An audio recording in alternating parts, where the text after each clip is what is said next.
The author of this fanfiction name is Fanatic06. He works on fanfiction.net and the link is in the description to the stories. Chapter 22, Blackout in Celadon City Part 2. Sigh, Siduk muttered to itself as it walked through Celadon City. Ever since the group had left it, Siduk had been wandering around aimlessly without a clear destination in mind. Most people who passed it by just ignored it. They were either too panicked about the blackout or just didn't care about a Siduk going about the streets, not that Siduk minded. It was used to being treated poorly by now, so it just did whatever it wanted to. It eventually came to a large building at the edge of the city with two very large generators sticking up from the building. Siduk had never seen this building before. Deciding to see what's inside, Siduk walked up to the door and jumped to turn the door handle but found it was locked. Giving up already or just simply forgetting what it was doing, Siduk made its way to another part of the building and saw a magnemite hovering above its head. Siduk stared blankly at the magnemite for a moment before the magnemite began floating away from Siduk. The duck Pokemon followed after it and watched it go into an open-air vent on the side of the building. The vent was just large enough for the duck Pokemon to squeeze through if it crawled. Without giving it much thought, Siduk entered the vent. Ash was sweating profusely right now. He was too nervous to even move. Brock, Misty, and Serena didn't have the gun pointed against the back of their head like Ash, but they knew they were in just as much danger. "Didn't you hear what I said?" the raspy male voice growled. "I thought I told you to drop the pokeballs and turn around slowly."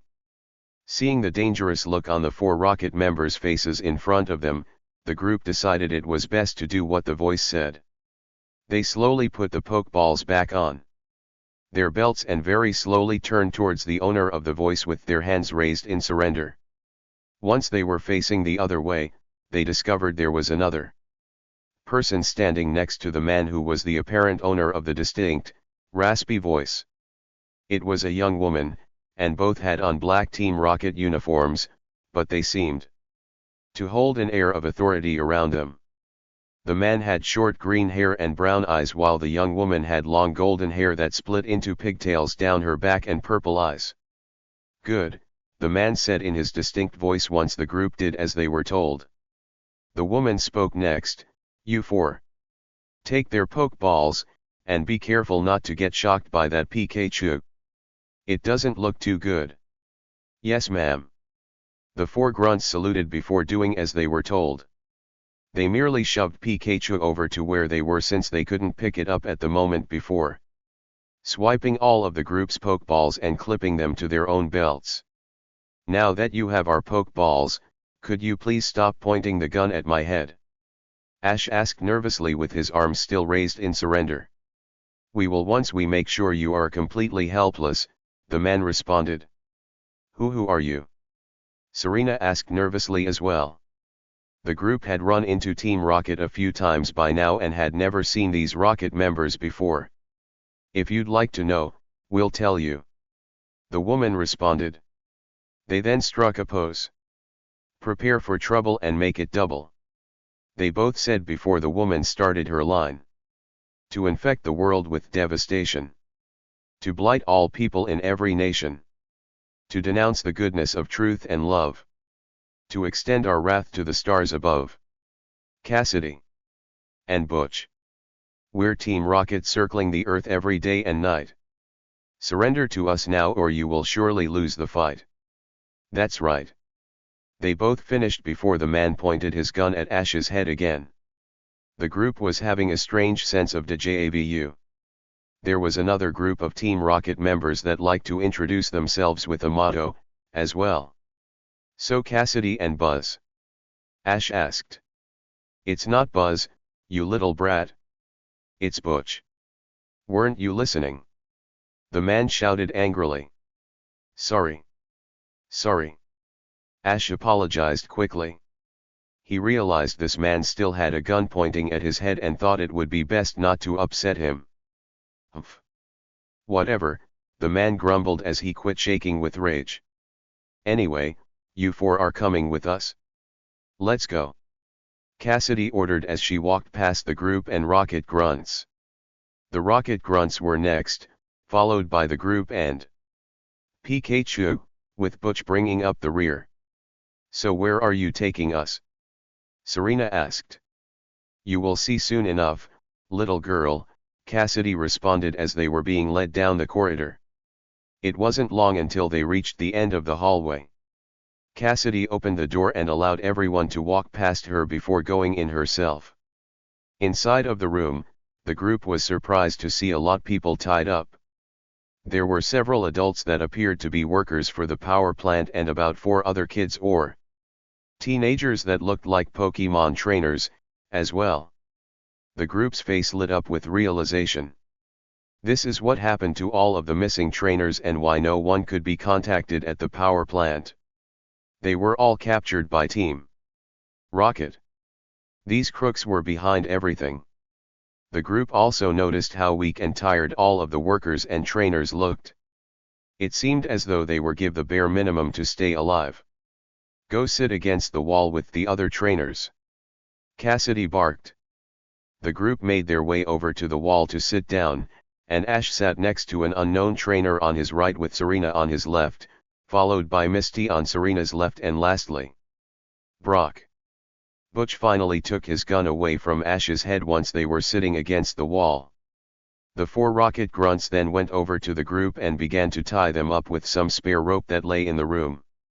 As they were being tied up, Ash took in the appearance of the trainer on his right and was surprised to find he sort of looked like him and wore similar clothes.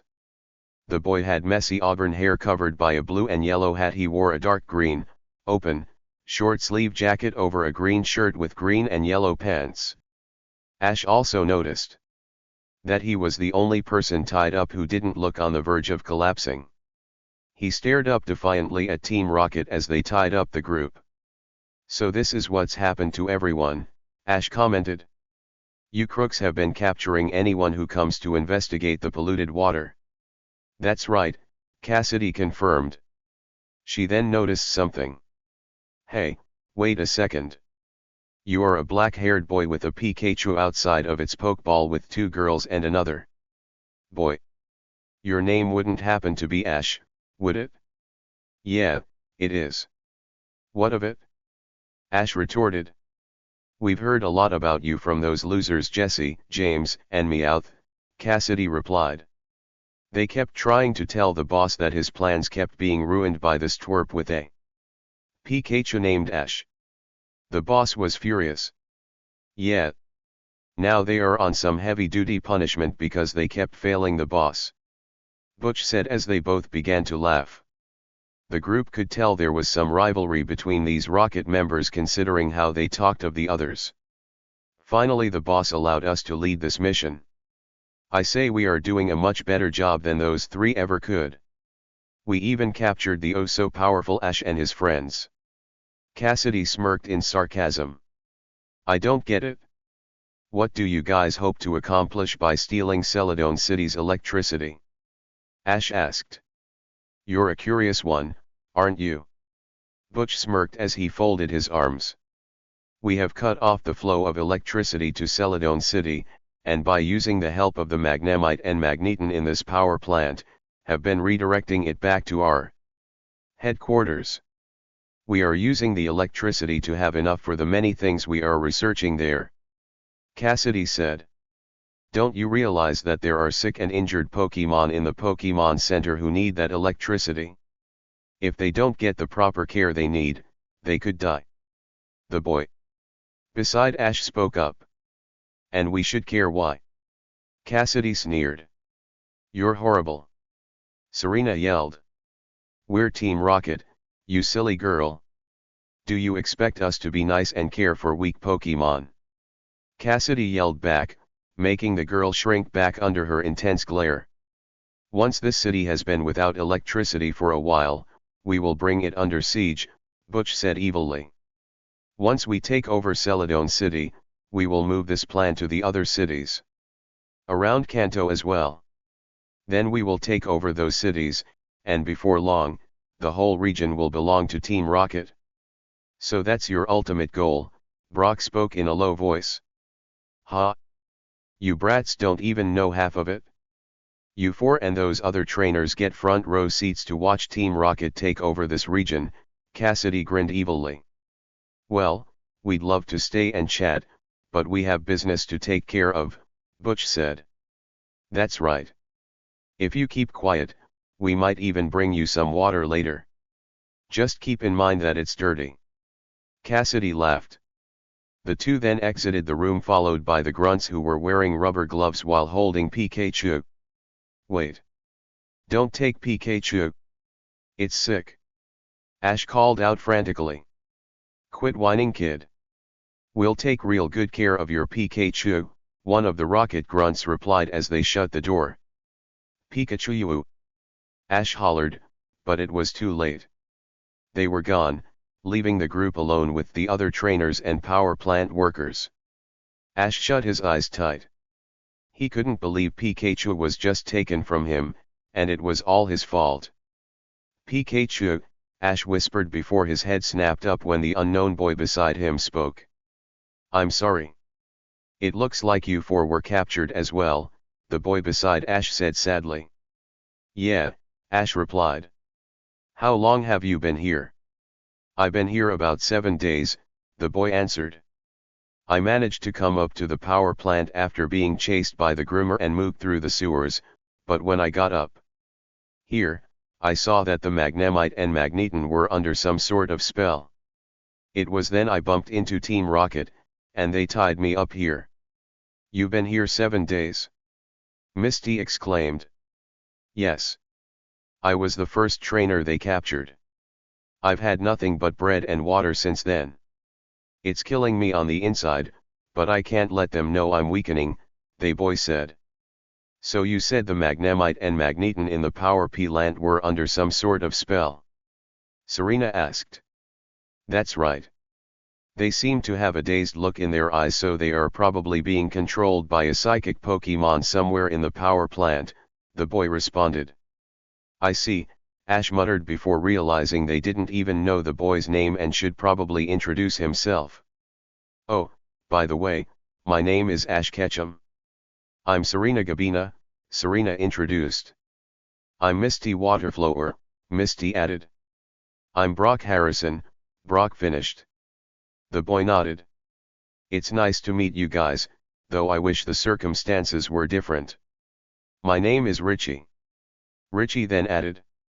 Your Pikachu didn't look so good, he noted. I know.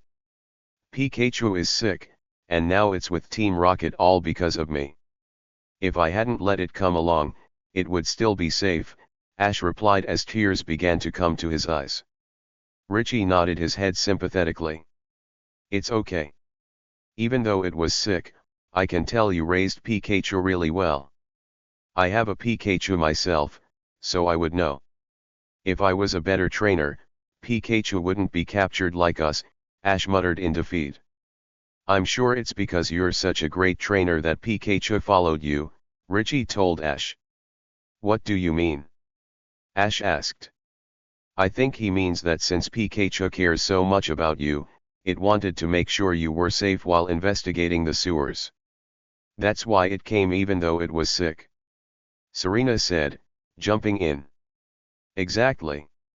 Richie smiled. Ash thought about what Richie and Serena had told them and realized what they said was right. He recalled all the times that he had risked his life for Pikachu and saw Pikachu was returning its love to Ash by risking its health. Pikachu really was the best friend Ash could ask for, and that's why he had to get it back. Thanks. You're right, Ash said with renewed determination. There's got to be a way to get out of this mess and rescue Pikachu and our other Pokemon. Well, Ash. You seem to get us out of bad situations the most. Do you have any ideas? Misty asked as she squirmed helplessly in the ropes. Richie, you've been here the longest out of all of us. Have you come up with any sort of plan? Ash asked him. As a matter of fact, I have one underway right now. It seems one of the Magnemite here wasn't affected by the psychic Pokemon due to it being away when Team Rocket first came. It has come in this room occasionally through the air vent, and I got acquainted with it. It keeps trying to seek out help, Richie explained.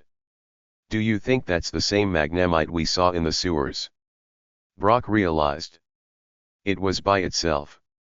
If that's true, it probably was, Richie agreed. It should be coming back here pretty soon to report if it found anything.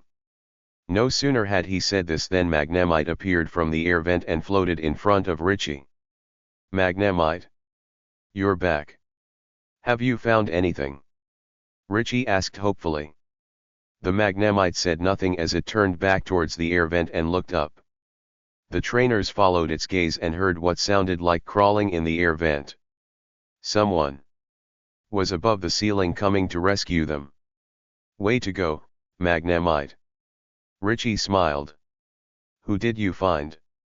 His question was answered soon, however, as a certain yellow duck Pokemon fell out from the air vent, frantically yelping and waving its arms the whole way down. It hit the floor hard and appeared dazed. Sigh, Psyduck muttered. The group sweat dropped upon seeing the Psyduck. Is this the same Psyduck that followed us out of the Pokemon Center? Ash asked. I think so. That clueless expression is enough to give it away, Misty said with a hint of disdain. How do you suppose it got all the way over here? Brock wondered. Who cares how it got here? Psyduck can help by untying us. Misty smiled. Richie then called out, Hey, Psyduck.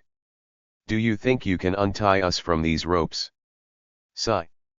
The Pokemon questioned as it tilted its head to the side. Untie us? We are trapped in these ropes and need your help, Richie tried again. The Psyduck continued to stare blankly at the group. Everyone sighed.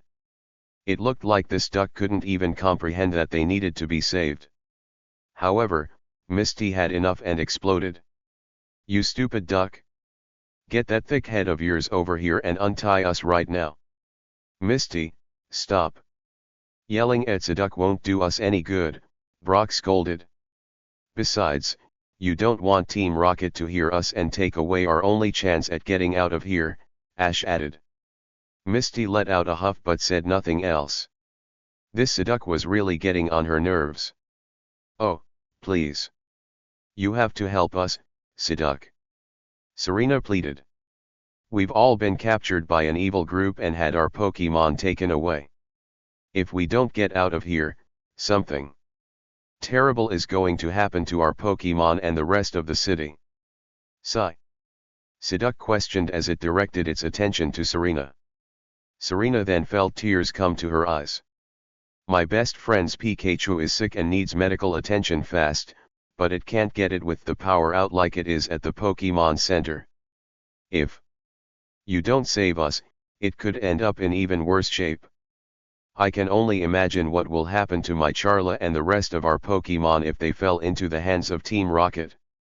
Please, you have saved us, Psyduck, Serena said as the tears began to fall freely from her face. Psyduck continued to stare blankly at Serena, giving no sign it comprehended anything she said.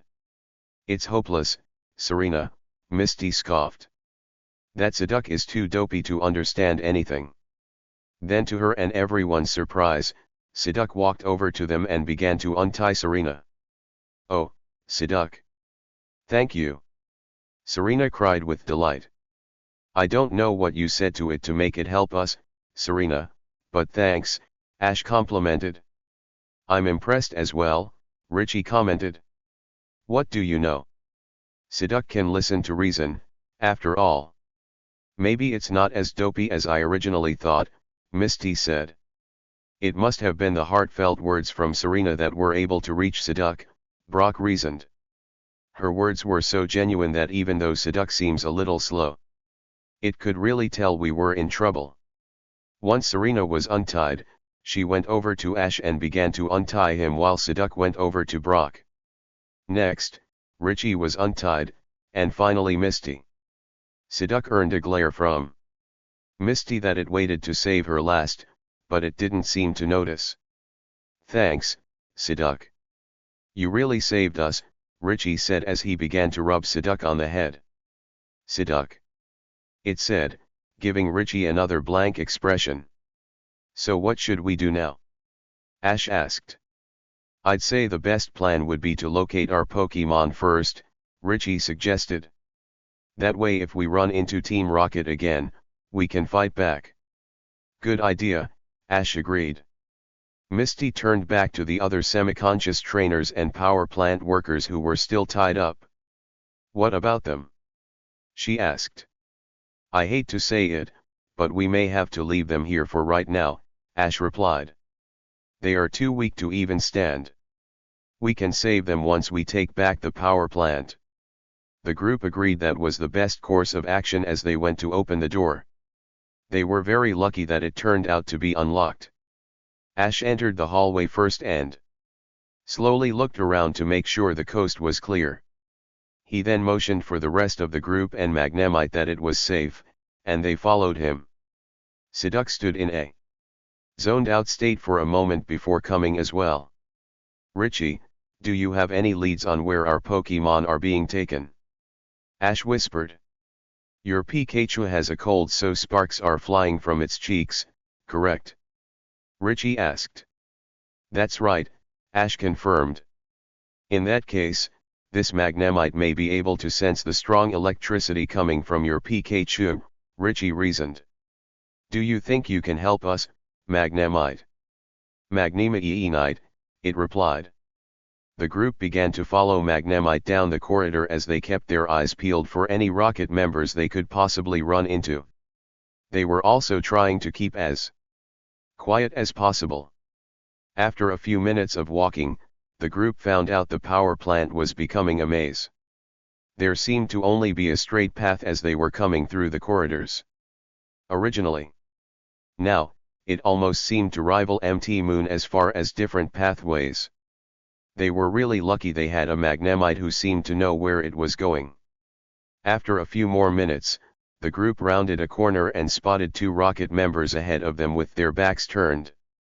They quickly darted back behind the other side and pressed their backs against the wall, hoping they weren't heard.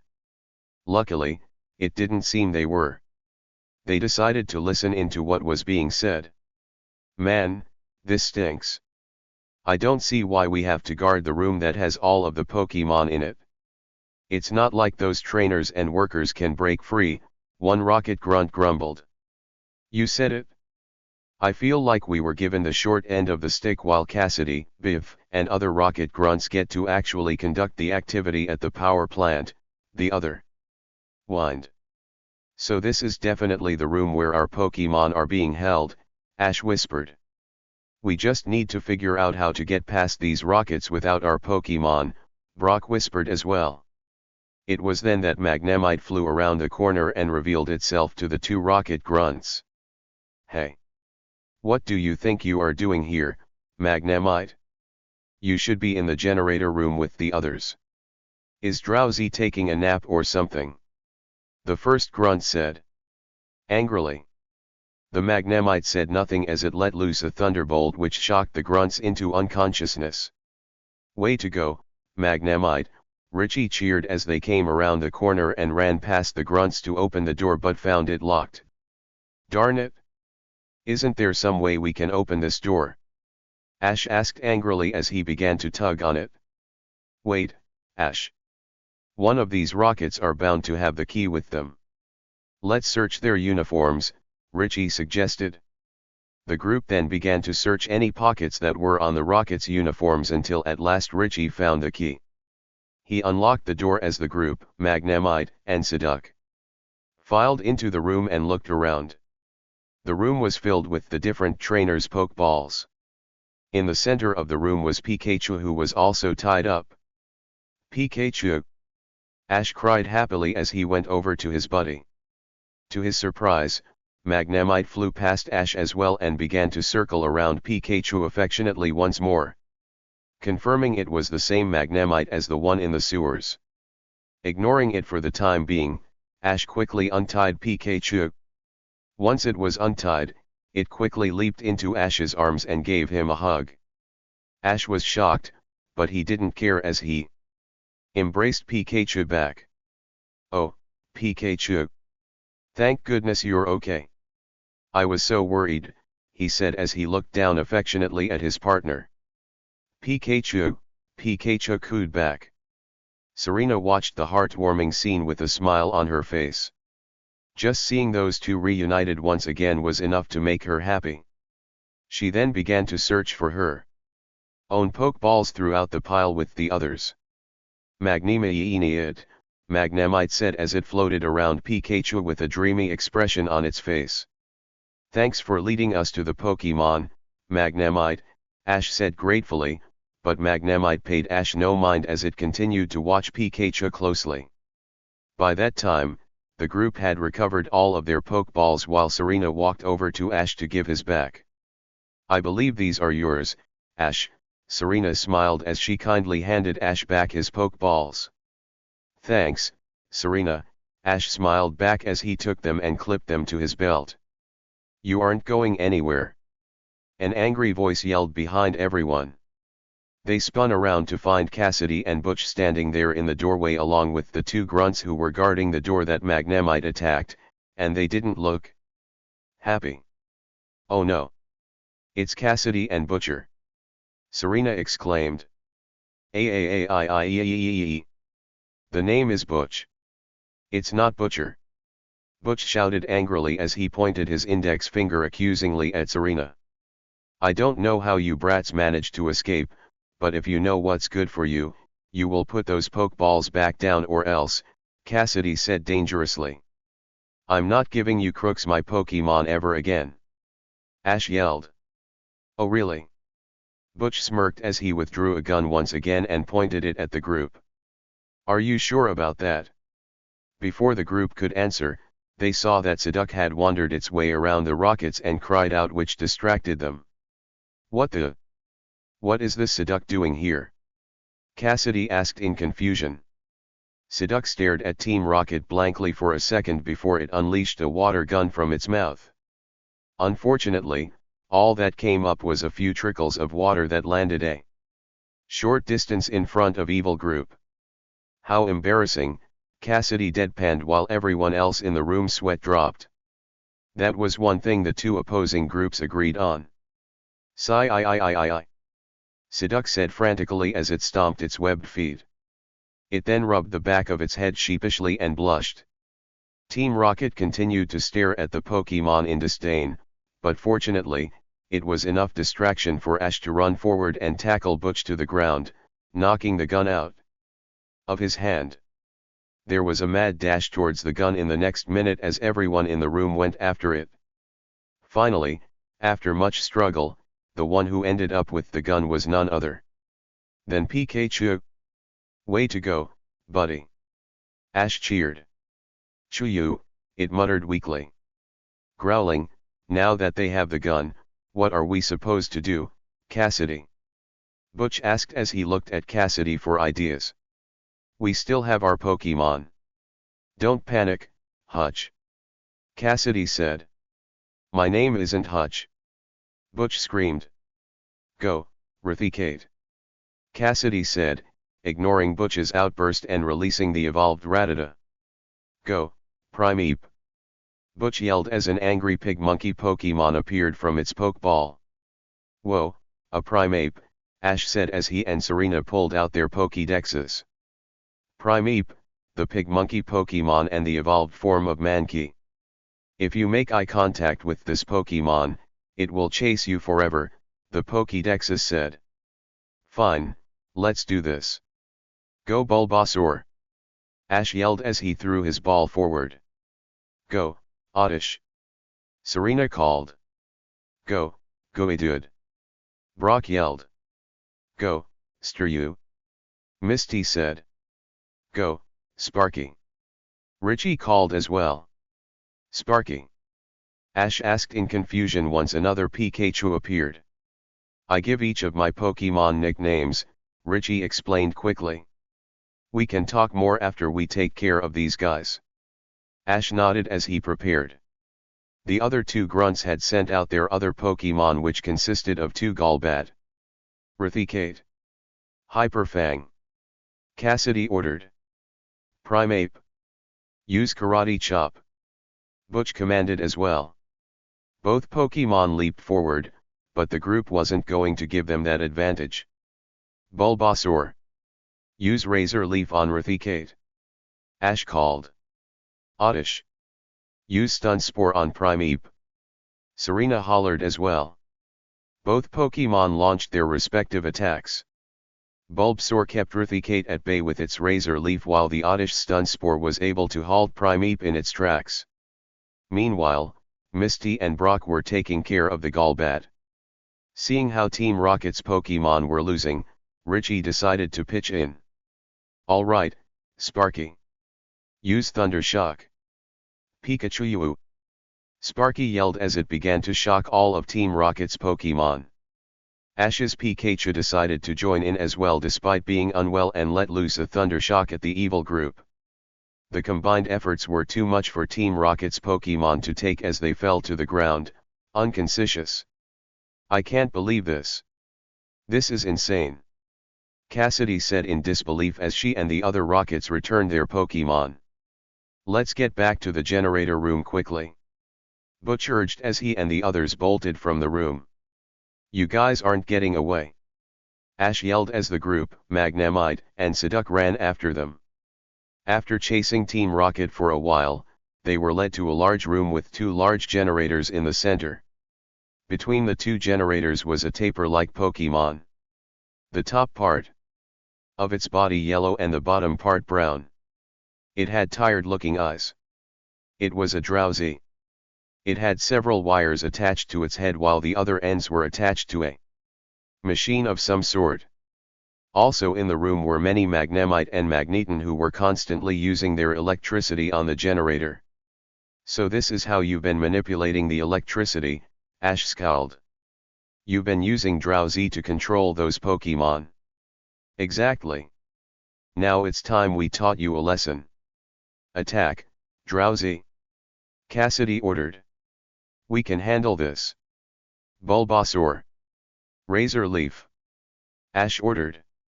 Use Confusion, Drowsy, Butch countered. The Drowsy stopped its strange movements and directed its hands at the Razor Leaf. The leaves were sent back to Bulbasaur, which hit it instead. Come back, Bulbasaur. Ash called as he returned it. Let's try our electricity. Sparky. Try Thunder Shocking Drowsy. Richie suggested. Sparky then went to Thunder Shock the sleepy Pokemon, but Drowsy once again used Confusion to send Thunder Shock right back at it. Sparky jumped out of the way just in time. But that didn't change the fact that Drowsy wasn't affected. It's no use, you brats. No matter what attack you command, we will just have Drowsy send the attacks back at you, Butch said. I don't understand how one Drowsy can be that powerful, Brock commented. We knew how much strength our operation would take, so we made this Drowsy extra powerful. We might have used a few illegal drugs to do it, Cassidy smirked. You did what? The group gasped in horror. You could actually be hurting that Drowsy if you have been giving it strength-enhancing drugs. How could you do that?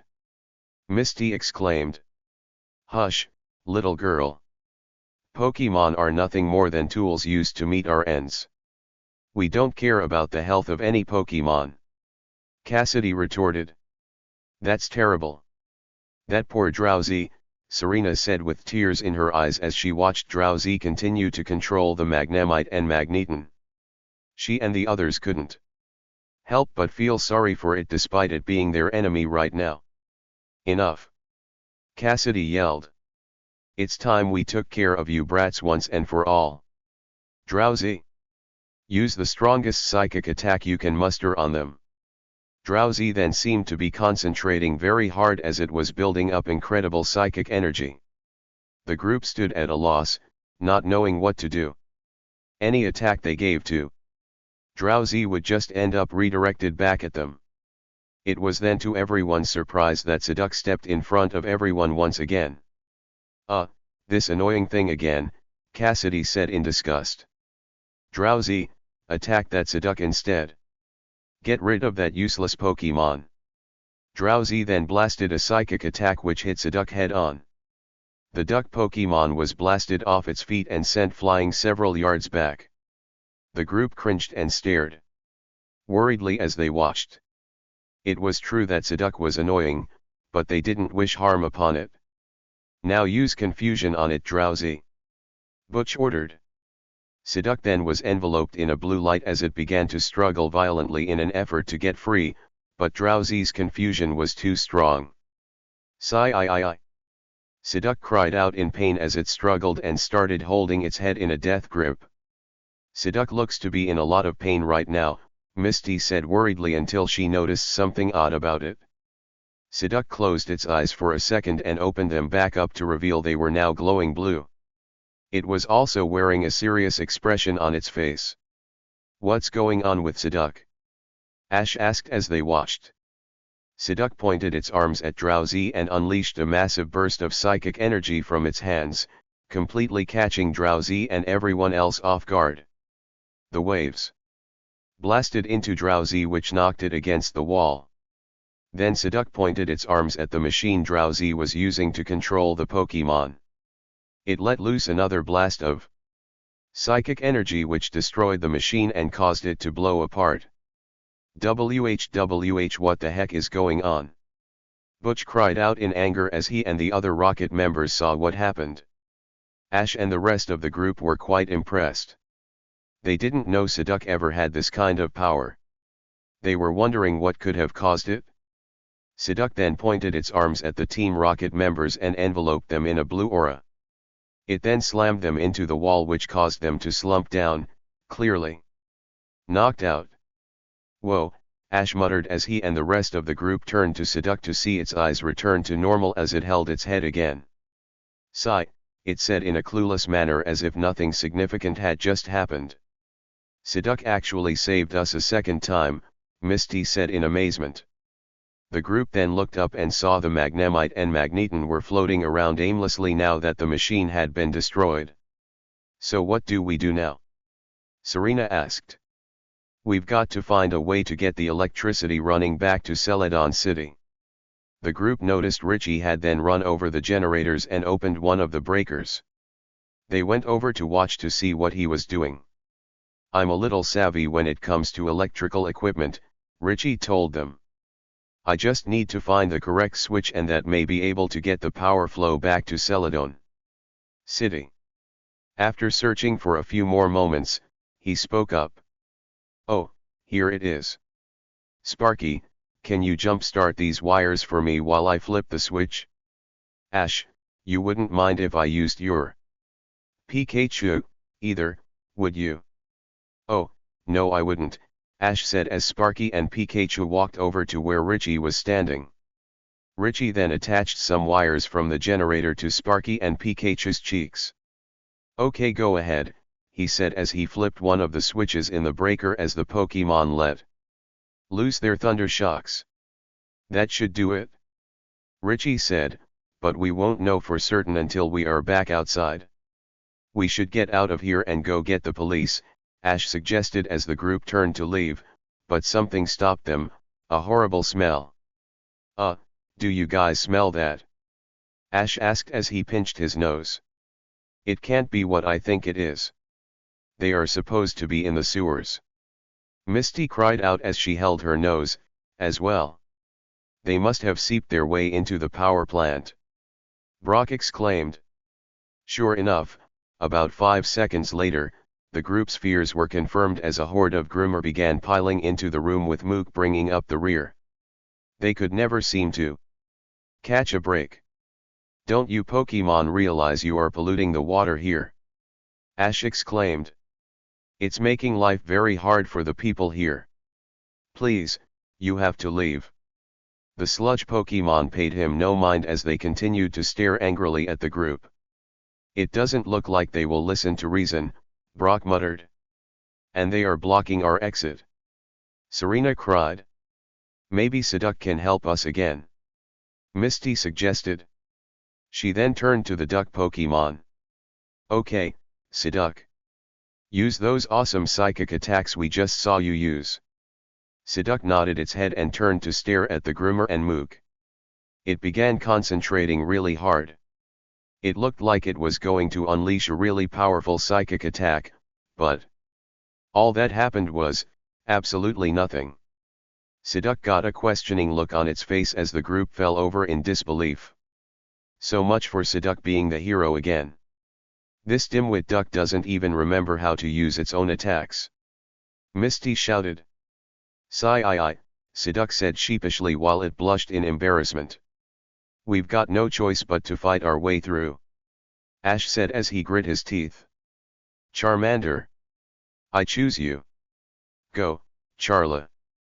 Serena called.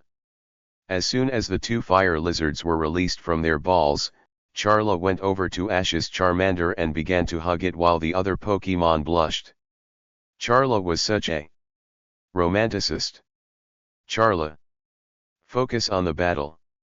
Serena cried. Charla released Charmander and looked intently at the group of groomer in front of them. Use flamethrower. Serena and Ash called out to their respective fire types. Both Pokémon unleashed a stream of fire from their mouths which hit the horde of groomer head-on, causing them to cry out in pain. Despite them doing a good amount of damage, there were simply too many for the two Pokémon to take on alone. Realizing they needed help, Richie ordered his Sparky to unleash Thunderbolt. Ash's Pikachu joined in as well. Surprisingly, Magnemite appeared in front of the group and began shocking the groomer also. Soon, all the Magnemite and Magneton in the room were helping out. It was soon a giant wave of electricity and fire that was all over the groomer. The groomer screamed in pain and immediately fled the room as fast as they could. The group knew they couldn't celebrate too soon as there was still one left. Mook, their leader, was still there. It gave Ash a menacing stare, and he understood what it wanted. I get it. You want a battle, don't you? Ash questioned, to which Mook nodded. All right, let's do it. Serena said, but was stopped by Ash putting a hand in front of her. Hold on, Serena. Mook wants to battle me and me alone. I can do this, he said. Serena nodded her head in understanding and stepped back to allow Ash to handle it. You're up, Charmander. Ash told it. Char. It said as it stepped in front of Mook. Mook shot a sludge attack at Charmander, but it jumped out of the way. Mook then began to shoot several more sludge attacks at Charmander where it continued to dodge them. Due to Mook launching so many sludges, the room was becoming polluted by the nasty goop, so Ash knew he had to finish this quickly so the generators weren't affected. Charmander. Use flamethrower, he yelled.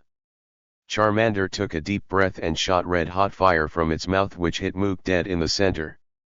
Pikachu joined in once more by delivering another Thunderbolt while the love-obsessed Magnemite shot out a Thunderbolt as well.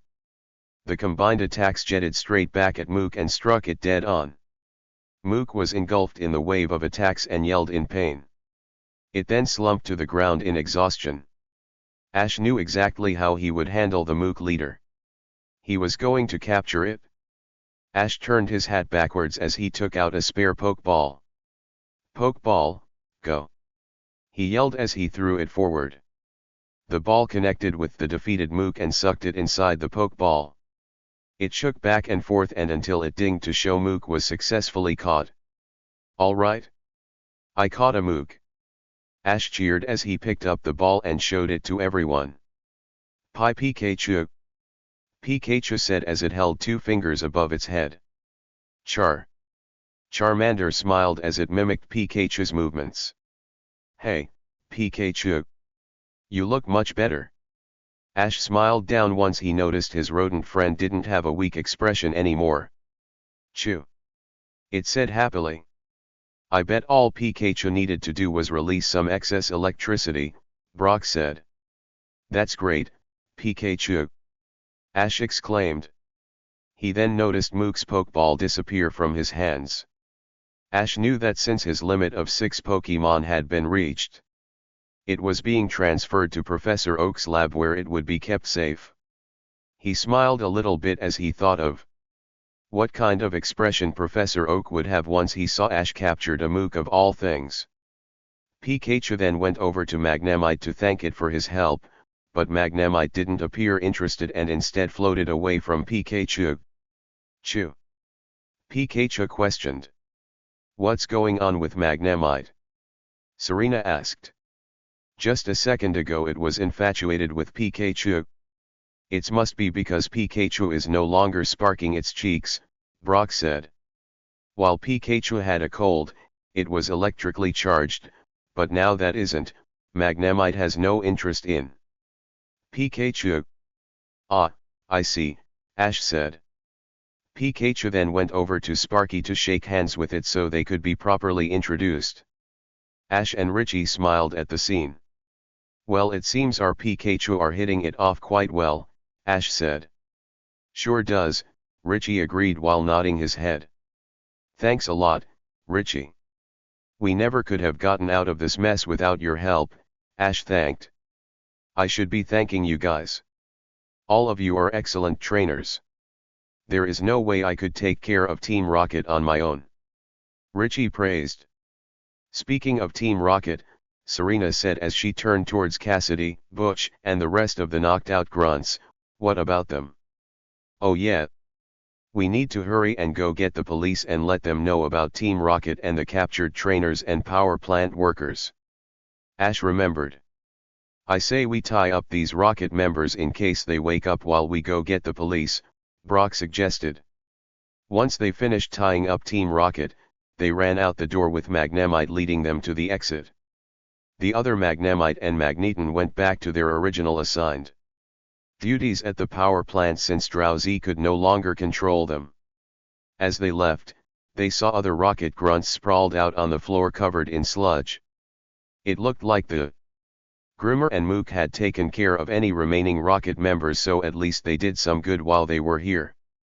The Celadon police force was now swarming the power plant and capturing all of the Rocket members. All of the other workers and trainers who were captured were being taken to the hospital for recovery. Officer Jenny had urged Richie to do the same, but he politely refused and said he was fine. As Butch and Cassidy were being led out of the power plant in handcuffs, they gave an intense glare to the group. You have meddled in Team Rocket's affairs for too long. You little kids better hope you never see our faces again. Cassidy growled as she and Butch passed them. Yeah. No kidding. Misty retorted as she stuck her tongue out at them. I can't believe this kid with the Pikachu and his group thwarted our plans as well. We've sunk to the same level as Jesse, James, and Meowth. Can you believe this, Biff? Cassidy exclaimed. My name's not Biff. It's Butch. Butch screamed as they were shoved into a police car. The police officer then opened the door to the police car and began to drive away to take them to jail. Looks like we are carted off again. They both cried as the police car drove away. The group smiled as they watched them leave. Looks like they are going to jail where they belong, Ash said. Yeah, Richie agreed as he and Ash smiled to each other and shook hands. Just to make it official, it's nice to meet you, Richie. Ash said happily. You too, Ash, Richie replied as he continued the handshake. Officer Jenny then approached the group and smiled down at them. On behalf of the people of Celadon City, we would like to thank you for saving our city. It's no problem. Ash smiled. You have rid the power plant of Team Rocket, and even the groomer have fled the sewers of the city. With a little filtration, our waters will be clean again in no time. Also, after hearing your report of the Drowsy, we have taken it to the Pokemon Center to make sure no damage has been done by the illegal drugs it had. We will make sure it finds a loving trainer, Officer Jenny reported. That's great.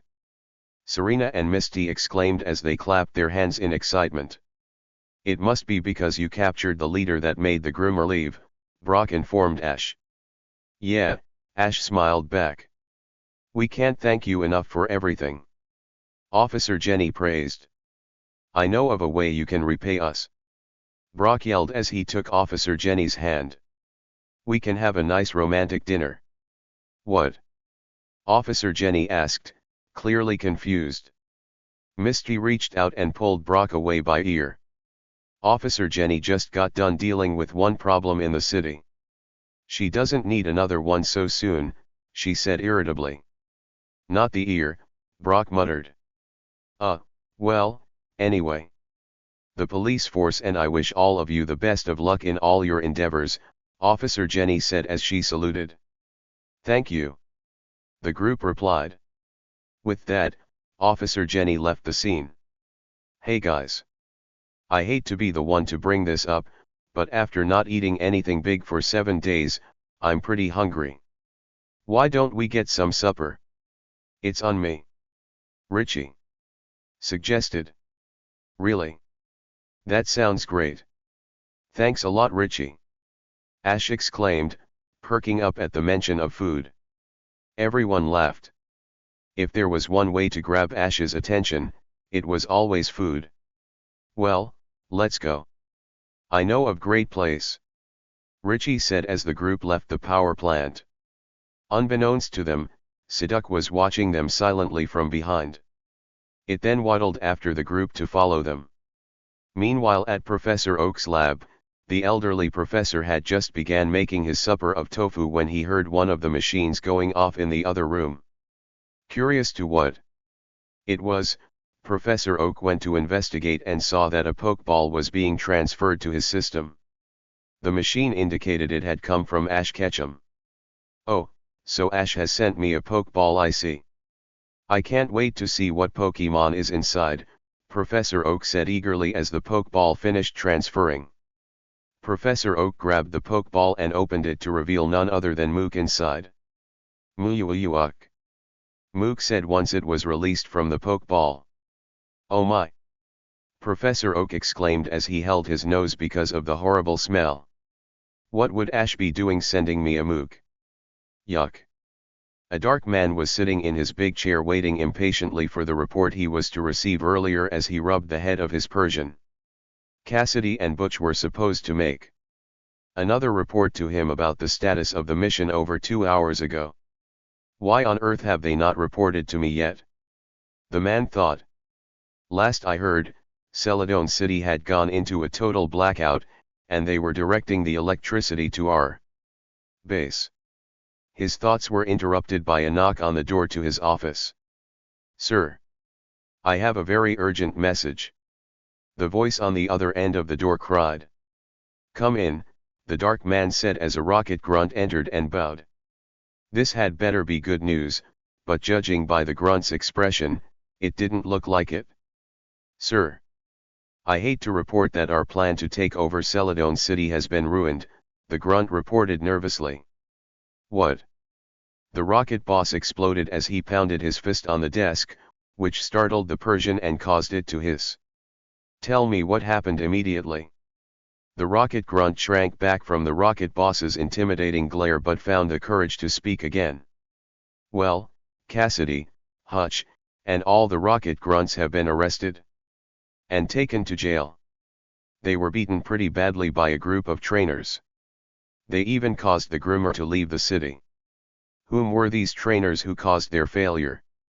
The boss shouted angrily. It was said to be this kid with a Pikachu named Ash Ketchum and his friends, the rocket responded. A kid with a Pikachu again? That's the same excuse those idiots Jesse, James, and Meowth said. The boss yelled. But sir. It's the truth.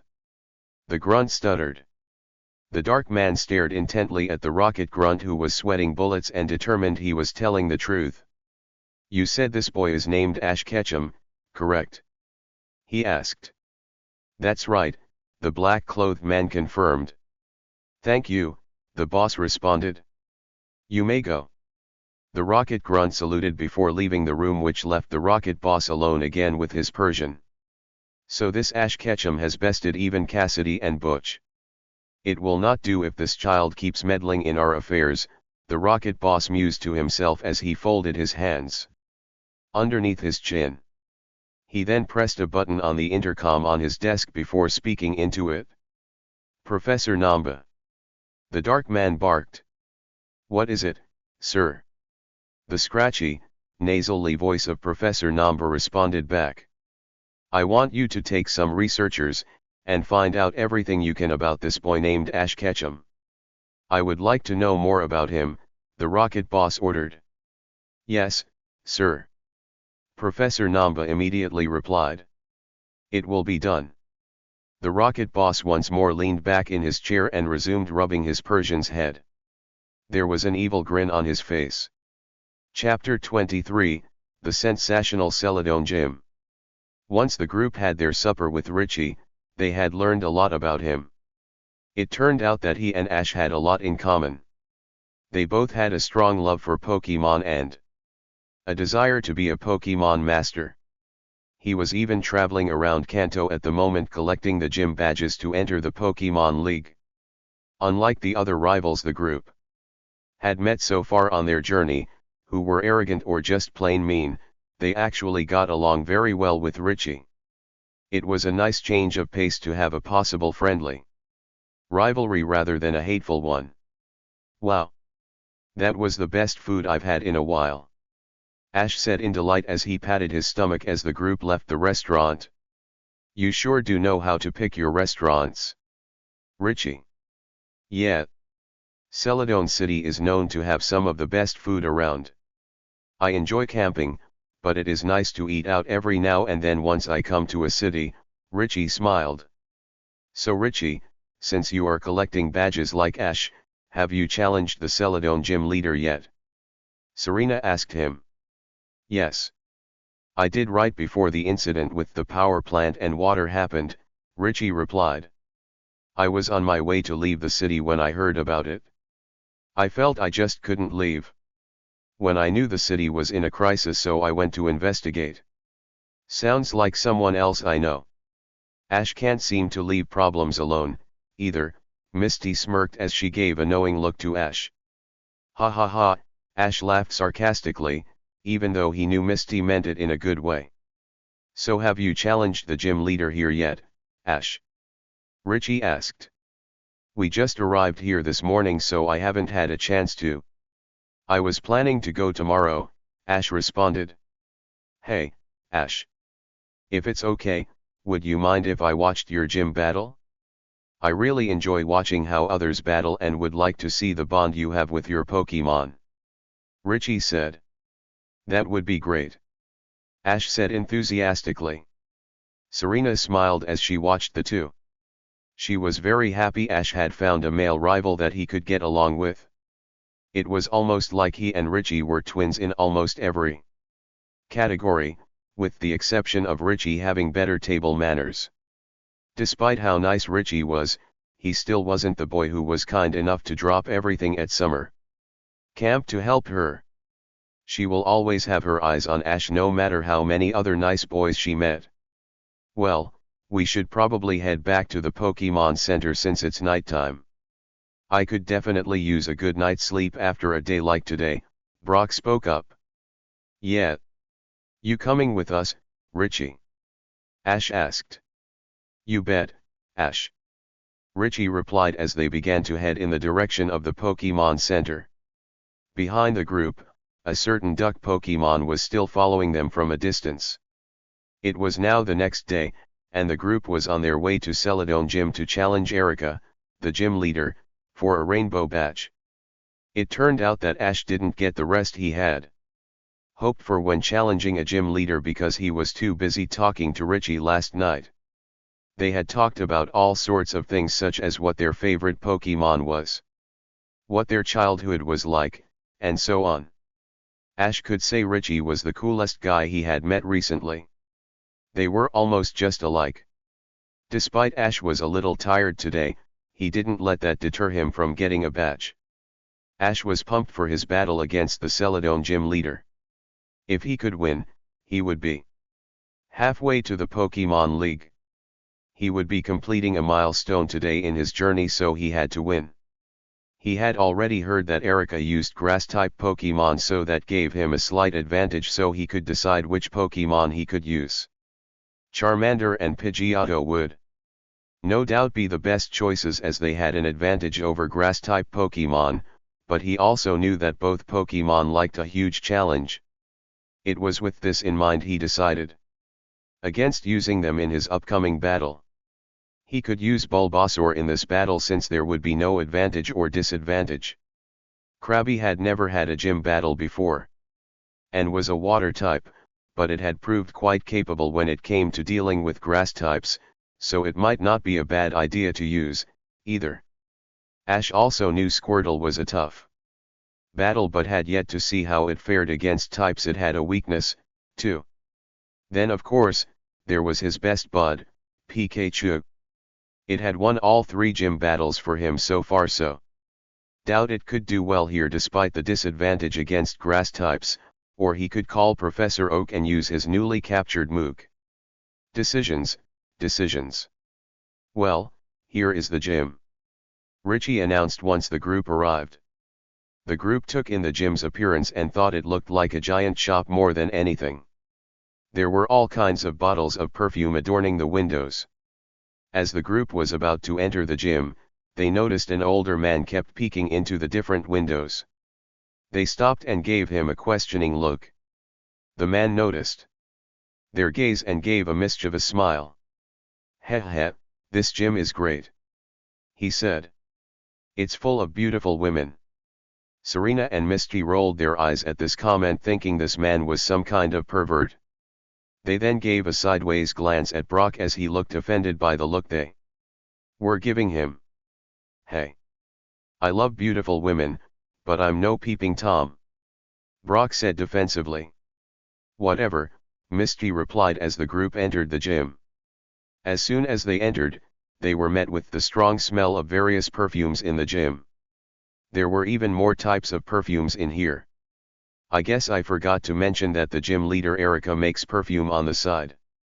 She really is amazing with the different kinds she makes," Richie told the group. "I bet she is incredibly beautiful," Brock said as he turned red. "I can't wait to meet her. One peek is good enough for me." Serena and Misty gave Brock a weird look again, causing Brock to turn red in embarrassment this time. "I'm not a peeping Tom," Brock exclaimed again. By now, Ash and Richie had gone up to the front desk where the receptionist was at. Ash had never been in a gym like this before, so Richie needed to guide him on what to do. He told Ash he must formally request a match at the receptionist's desk. "Hello, ma'am," Ash said. "My name is Ash Ketchum. I'm here to formally request a gym battle with Erica for a rainbow badge." The receptionist gave an apologetic smile. "I'm sorry, but Erica is unable to have a gym battle at the moment. She was just about to start teaching one of her classes on perfume making. She will be available afterwards, though." Ash gave a small sigh that he would have to wait, but Misty and Serena ran up to the desk upon hearing that bit of news from the receptionist. "Did you say a perfume making class?" Misty asked. "Why, yes. Erica has these types of classes daily where she shows everyone the joys to making perfume as well as making your own." "Oh, that sounds so awesome!" Misty exclaimed. "I know." Serena agreed as she turned to clap hands with Misty. She imagined all the different kinds of perfumes she could make. She could see it now. She would try one of the perfumes and would smell so nice. Ash would comment on how good she smelled and always want to be around her. Serena was just about to ask Ash what type of perfumes he likes until she heard his next statement. "I'll pass. Perfumes seem kind of boring to me," Ash said. Serena face faulted once she heard him say that. So much for impressing Ash with any perfumes. "It's your loss, Ash Ketchum," Misty told him. She then addressed the other members of the group. "What about you guys?" "I suppose I will go, too," Serena said in a somewhat disappointed tone. "Well, us guys can go do something while you girls have fun at the perfume class," Ash said as he turned to Brock and Richie. "Actually, it might be fun to study the various types of secrets Erica uses in her perfumes," Richie commented. Huh. Yeah. Perfumes from Erica, Brock mumbled with a dreamy expression on his face. Okay, well I guess it's just you and me, Pikachu, Ash said until he saw the rodent make its way over to the group going to the perfume class, as well. What? You too, Pikachu? Ash exclaimed. Pika-Pie, it responded as it gave Ash a sheepish expression. Now what am I supposed to do? Ash asked. You could always come with us, Ash. You might enjoy it, Misty responded with her hands on her hips. I guess I don't have a choice. Fine, Ash sighed. It was then a young woman with short violet hair held back by a headband and green eyes came out into a lobby. Hello, the woman said in a kind voice as Brock immediately looked love-struck, my name is Erica. The class on perfume making is ready to begin for those that are interested. So this is Erica, Ash thought. Serena, Misty, Brock, Richie, Pikachu, and few other people followed Erica towards a room in the back while Ash brought up the rear. All he had to do was endure this class, and he would have a shot at the rainbow badge. The group was led into a large room with different plants along the side. In the center of the room was a massive clearing. In addition to having classes here, Ash also assumed this is where gym battles took place as well, which upon asking Richie, was confirmed. Please have a seat everyone, Erica said pleasantly as everyone sat on the ground. She then began to go over the various methods of making perfumes to everyone. Serena, Misty, Richie, Pikachu and the other people in the group eagerly listened to her lecture. Brock mainly had his eyes on Erica the whole time rather than her lecture while Ash tried his hardest to stay awake the whole time. Pikachu mainly had an indifferent expression on its face. Erica's lecture consisted of various notes, demonstrations, and even showing the Pokemon she uses to help make her perfumes. Her main one that she used was Vileplume and explained it was her first Pokemon when it saved her from a groomer when she was a little girl. After her lecture, Erica let the group get some hands-on experience which Serena and Misty were eager to try. They were actually going to get to make their own perfumes and let their grass-type Pokemon help out. Misty, Brock, and Richie didn't have any, but Serena decided to use her Oddish while Ash used Bulbasaur. In front of them were various types of ingredients ranging from flowers to oils to things even labeled secret ingredient. Ash may have thought the lecture was boring but discovered that mixing perfumes was actually kind of fun. He enjoyed trying different things and occasionally let Bulbasaur and Pikachu share their input or have Bulbasaur sprinkle various powders from its bulb into the bowl containing the concoction. Serena was doing likewise with her Oddish and glad she was having time to bond with it since she hadn't really had a chance since it started traveling with her. Once Serena thought she had made a good scent, she smelled it and thought it smelled wonderful. She then called Erica over to ask for her input. Erica was impressed that Serena had made such a good scent on her first try. She then decided to ask for Ash's opinion. So Ash, what do you think of the perfume scent I made? Serena asked. Ash shrugged as he took a quick sniff. Whoa. That actually smells pretty nice, Serena. Way to go. He praised. You mean it, Ash? Serena asked hopefully. Yeah. It's really good. Ash said again. Serena smiled and blushed. Maybe she could impress Ash with perfume, after all. The best part was that she made it. She was very happy and thanked Oddish for its help as well. Once the class was over, Erica took the different mixtures everyone had made and told them they could be brought to the factory to be made into actual perfumes, which delighted the ones who made good ones like Serena and Misty. Erica then explained that the perfumes would be ready that evening for them to pick up. With that, she dismissed the class. What did you think of the class, Ash? Serena asked.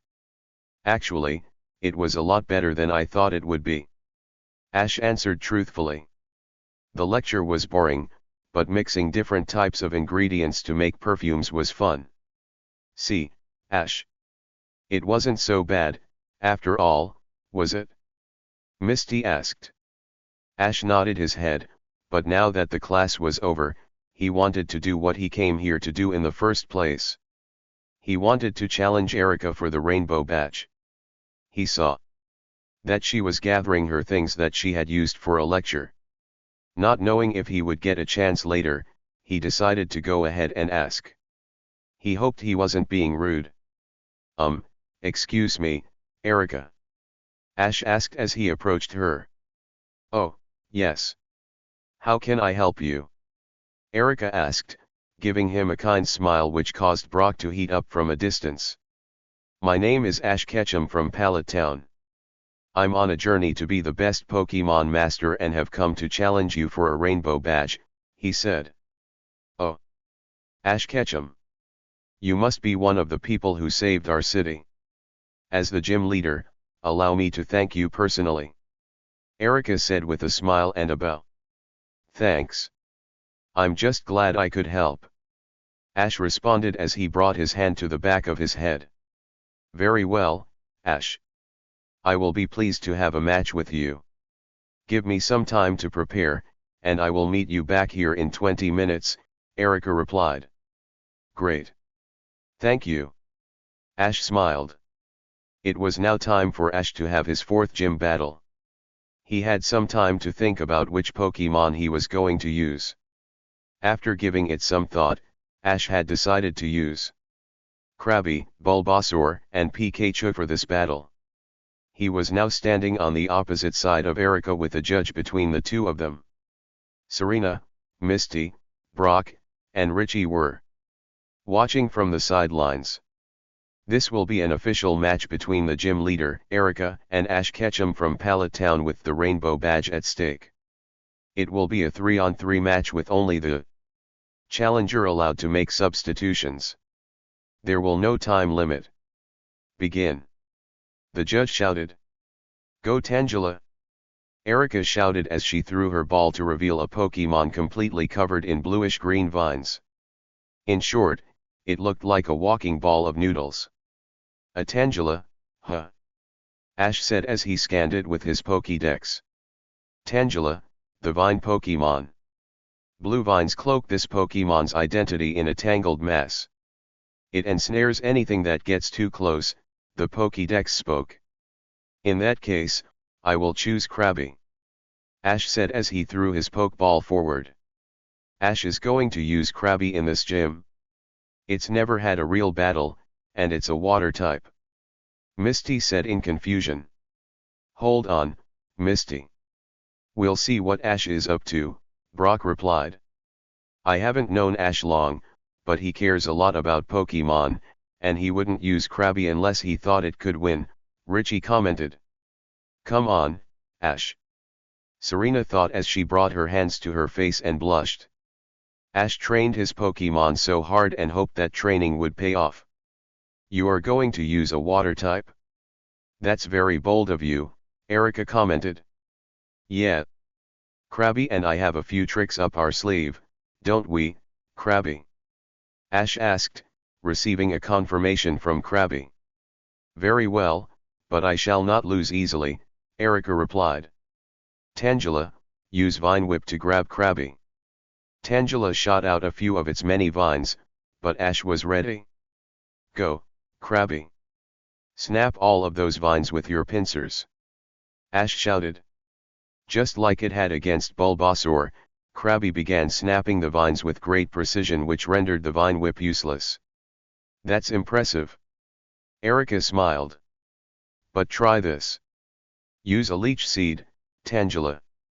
Ash had seen this coming and remembered that catching it still activated the leech seed, so he had been working with Krabby for a way to counter it. He had learned it could be knocked away if it was quick enough, and Ash knew the perfect move. Krabby.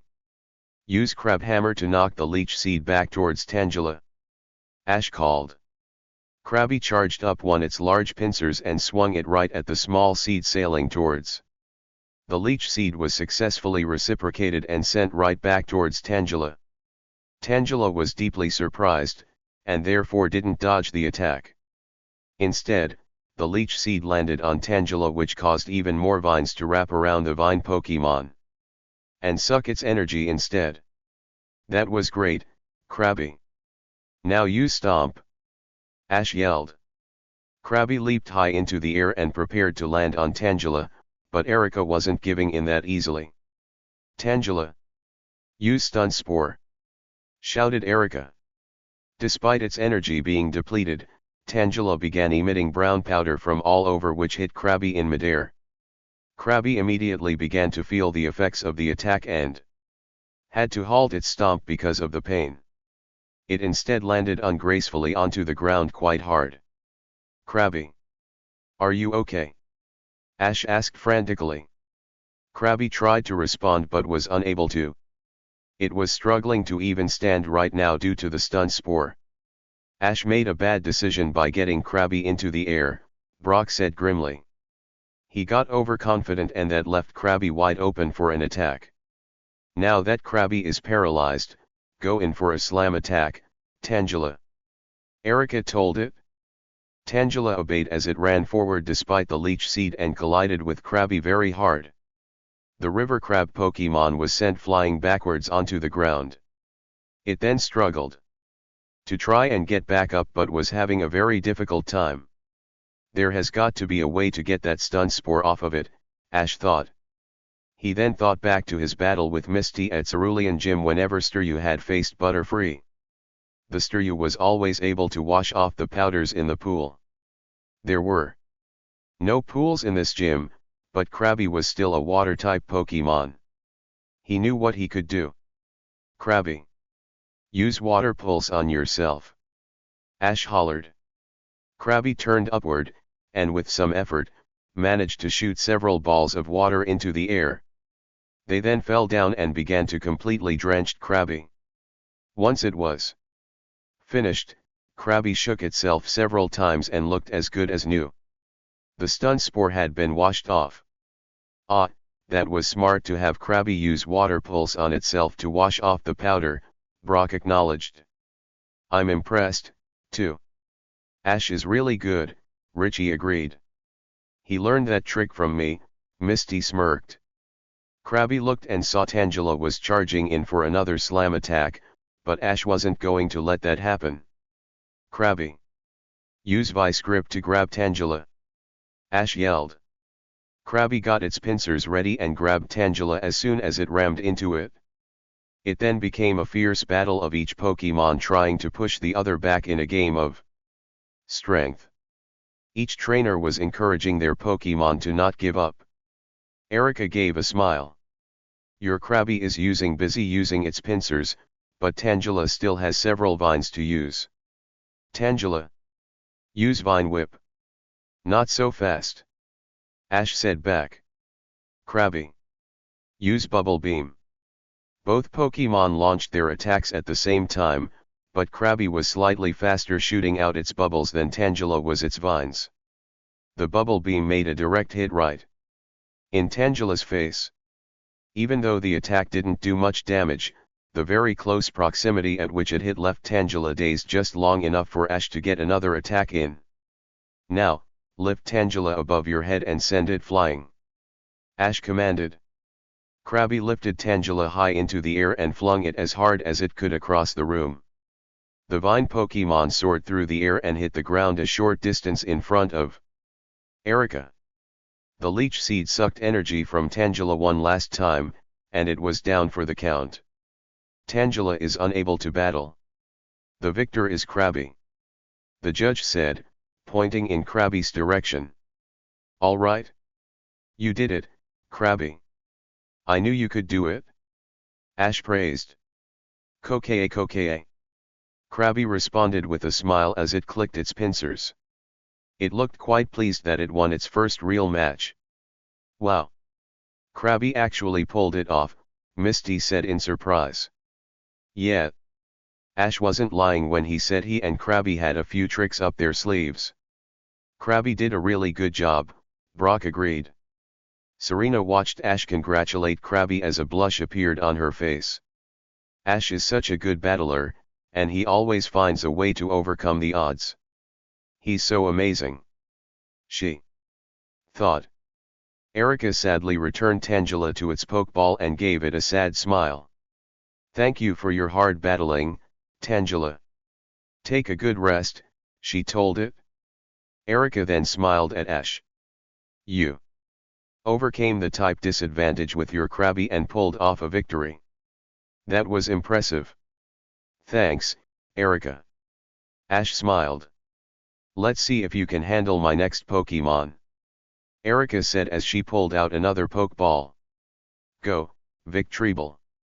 A large, yellow Pokemon that resembled a flytrap with its mouth on top its head appeared from the Pokeball and gave an ear-splitting shriek. Now we have a Victreebel to deal with, Ash said as he scanned it with his Pokédex. Victreebel, the flycatcher Pokemon and the evolved form of Weepinbell. It lures prey with an alluring aroma as a trap, the Pokédex explained. Are you still up for battle, Krabby? Ash asked it. Kokei, Krabby responded in the affirmative. Okay, Krabby. Start things off with a crab hammer. Ash yelled. Krabby ran forward as its pincer glowed, ready to deliver the attack. Use Razor Leaf, Victreebel. Erica called. Victreebel shot a flurry of leaves at Krabby, but it didn't let that stop it. You know what to do, Krabby. Ash told it. Krabby nodded and began to cut up many of the leaves with its pincers. It wasn't able to get all of them due to the amount, but still kept the damage done to a minimum. Krabby then leapt up and slammed its right pincer straight into Victreebel. Way to go, Ash. Serena cheered. It seems like the physical grass-type attacks aren't working against your Krabby, so I will have to try something else. Erica said. Victreebel. Use Energy Ball. Since the gym room was built like a greenhouse, Victreebel was able to get a lot of sun. It got a brief charge from sunlight and shot a glowing white orb at Krabby at an alarming speed, surprising it. It hit Krabby dead on for a super effective hit. Krabby was knocked backwards and gave a weak croak. Krabby. Are you okay? Ash asked when the river crab Pokemon didn't get back up. Krabby is unable to battle. The winner is Victreebel. The judge shouted. It seems Erica had figured out Krabby's weakness to special attacks. I guess it was expected Ash couldn't keep that up forever, Brock said sadly. Krabby still battled really well, Serena added. Of course. I never said it didn't. It's just Ash should have changed his strategy while he had the chance or recalled Krabby, Brock replied. Ash recalled Krabby to its Pokeball and gave it a smile. Thanks a lot, Krabby. You battled incredibly well. Take a good rest, he told it before he chose his next Pokemon. Bulbasaur. I choose you. He shouted as he released the Bulb Pokemon. Bulbasaur faced Victreebel and looked ready for battle. Okay, Bulbasaur. Leap into the air. Ash told it. Bulbasaur shot out its vines and slapped the ground, which gave it a boost to leap high off the ground. Now use Vine Whip. Ash shouted. Victreebel. Use your Vine Whip as well. Erica said. Both Pokemon launched their respective Vine Whips and grabbed each other with them. Due to the momentum Bulbasaur was giving while it was in the air, it soared over Victreebel's head. It used the momentum to drag Victreebel as well and flung Victreebel in an arc motion with its vines. Victreebel soared over Bulbasaur and was slammed into the ground. Great, Bulbasaur. Ash praised. You forgot Victreebel still has its vines wrapped around Bulbasaur. Erica smiled. Do it, Victreebel. Victreebel lifted Bulbasaur off of the ground and began to slam it as well. Bulbasaur did likewise with Victreebel, and soon both Pokemon were locked into a slamming contest with their respective Vine Whips. Ash knew this wasn't going to get him anywhere, so he had Bulbasaur fire a Razor Leaf at Victreebel in order to get it to let go. Despite the minimal damage, Victreebel was startled enough to release Bulbasaur from the Vine Whip, and Bulbasaur did likewise with Victreebel. Both Pokémon were panting heavily after being slammed into the ground so many times. Ash didn't know how much more his Bulbasaur could take. It was then that Ash noticed Bulbasaur's bulb looked somewhat strange. It seemed to be taking in various amounts of energy into it. Ash looked around and it seemed to be absorbing the sunlight that was pouring into the Celadon gym. Once it was finished it glowed white. Awesome, Bulbasaur. You learned Solar Beam. Ash said happily. Let it fly. Oh no you don't. Victreebel use Energy Ball. Erica shouted. Bulbasaur let loose a massive amount of energy from its bulb while Victreebel unleashed the same spherical ball of energy that defeated Krabby. Both attacks soared past each other and struck their targets dead on, causing a massive explosion. Bulbasaur! Ash cried. Everyone was waiting for the smoke to clear. Once it did, both Bulbasaur and Victreebel were crumpled in a heap. It was a double knockout. Both Pokémon are unable to battle. Now Erica and Ash have one Pokémon left. The judge announced. Oh, poor Bulbasaur, Serena said sadly. It worked so hard to learn Solar Beam for Ash, but even that wasn't enough to beat Victreebel. It might have been Solar Beam that caused the draw, Brock reasoned. Victreebel is an evolved Pokémon while Bulbasaur is in its first stage. Naturally, all of Victreebel's attacks should overpower Bulbasaur. If Bulbasaur hadn't learned Solar Beam, Victreebel might have beaten it due to being stronger. Despite not being able to battle, Bulbasaur raised its head off the ground and looked at Victreebel in slight anger. It had been so strong when it was protecting Pokémon in the hidden village. Bulbasaur knew that Ash's training wasn't the problem.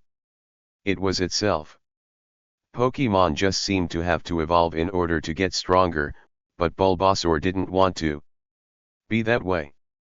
It once had a dream to become a Venusaur, but after this loss, it didn't feel that way anymore. It didn't want to have to evolve in order to win battles for Ash. No matter what, Bulbasaur vowed to get a lot stronger and win just the way it is. Once it proved to itself that it was strong enough as a Bulbasaur, it would consider evolving. It certainly wouldn't be anytime soon, though. Bulbasaur then felt the red beam of light go over it as it was returned to the Pokeball. Ash looked sadly at the Pokeball and let out a small smile. You did your best, Bulbasaur, and knocked out Victreebel. Thanks for battling so hard, he said. Ash was now down to one last Pokemon, and so was Erica. Ash was strongly considering to use Charmander or Pidgeotto so he could have the type advantage. Erica had proven to be a very strong grass-type gym leader. She was a lot better than he first made her out to be when he saw she made perfumes on the side. Since grass types were strong against electric types like Pikachu, Ash wasn't sure if he wanted to take that risk. Ash was just about to make his decision to use Pidgeotto when he felt a tug on his pant leg. Ash looked down to see it was Pikachu. It nodded its head at Ash and got determined expression on its face to let Ash know it was ready to battle. You're saying you want to battle? Ash asked. Pikachu. Pikachu said as it nodded. Even though you have a type disadvantage? Ash asked again. Choo-choo Pikachu. It nodded again. But I have a lot at stake with the rainbow badge, Ash protested. Pika Pika Pikachu. It said. You're saying I have nothing to worry about because you'll win? Ash guessed again. Pika.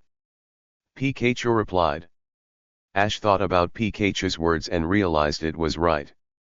Pikachu had overcome the odds many times before. Some notable ones included Brock's Onix, Misty's Starmie, and Lt. Surge's Reishu. So what if Erica used Pokemon that had an advantage over electric types? Pikachu wasn't like any other electric type out there. It could win. Ash knew he could. Trust Pikachu with anything and got a surge of confidence. You got it, Pikachu. Ash said to it. I choose you. Pikachu smiled at Ash and ran out onto the battlefield where it stood to wait for Erika's final Pokemon. I admire your Pikachu's determination, but it will take a lot more than that to beat my next Pokemon.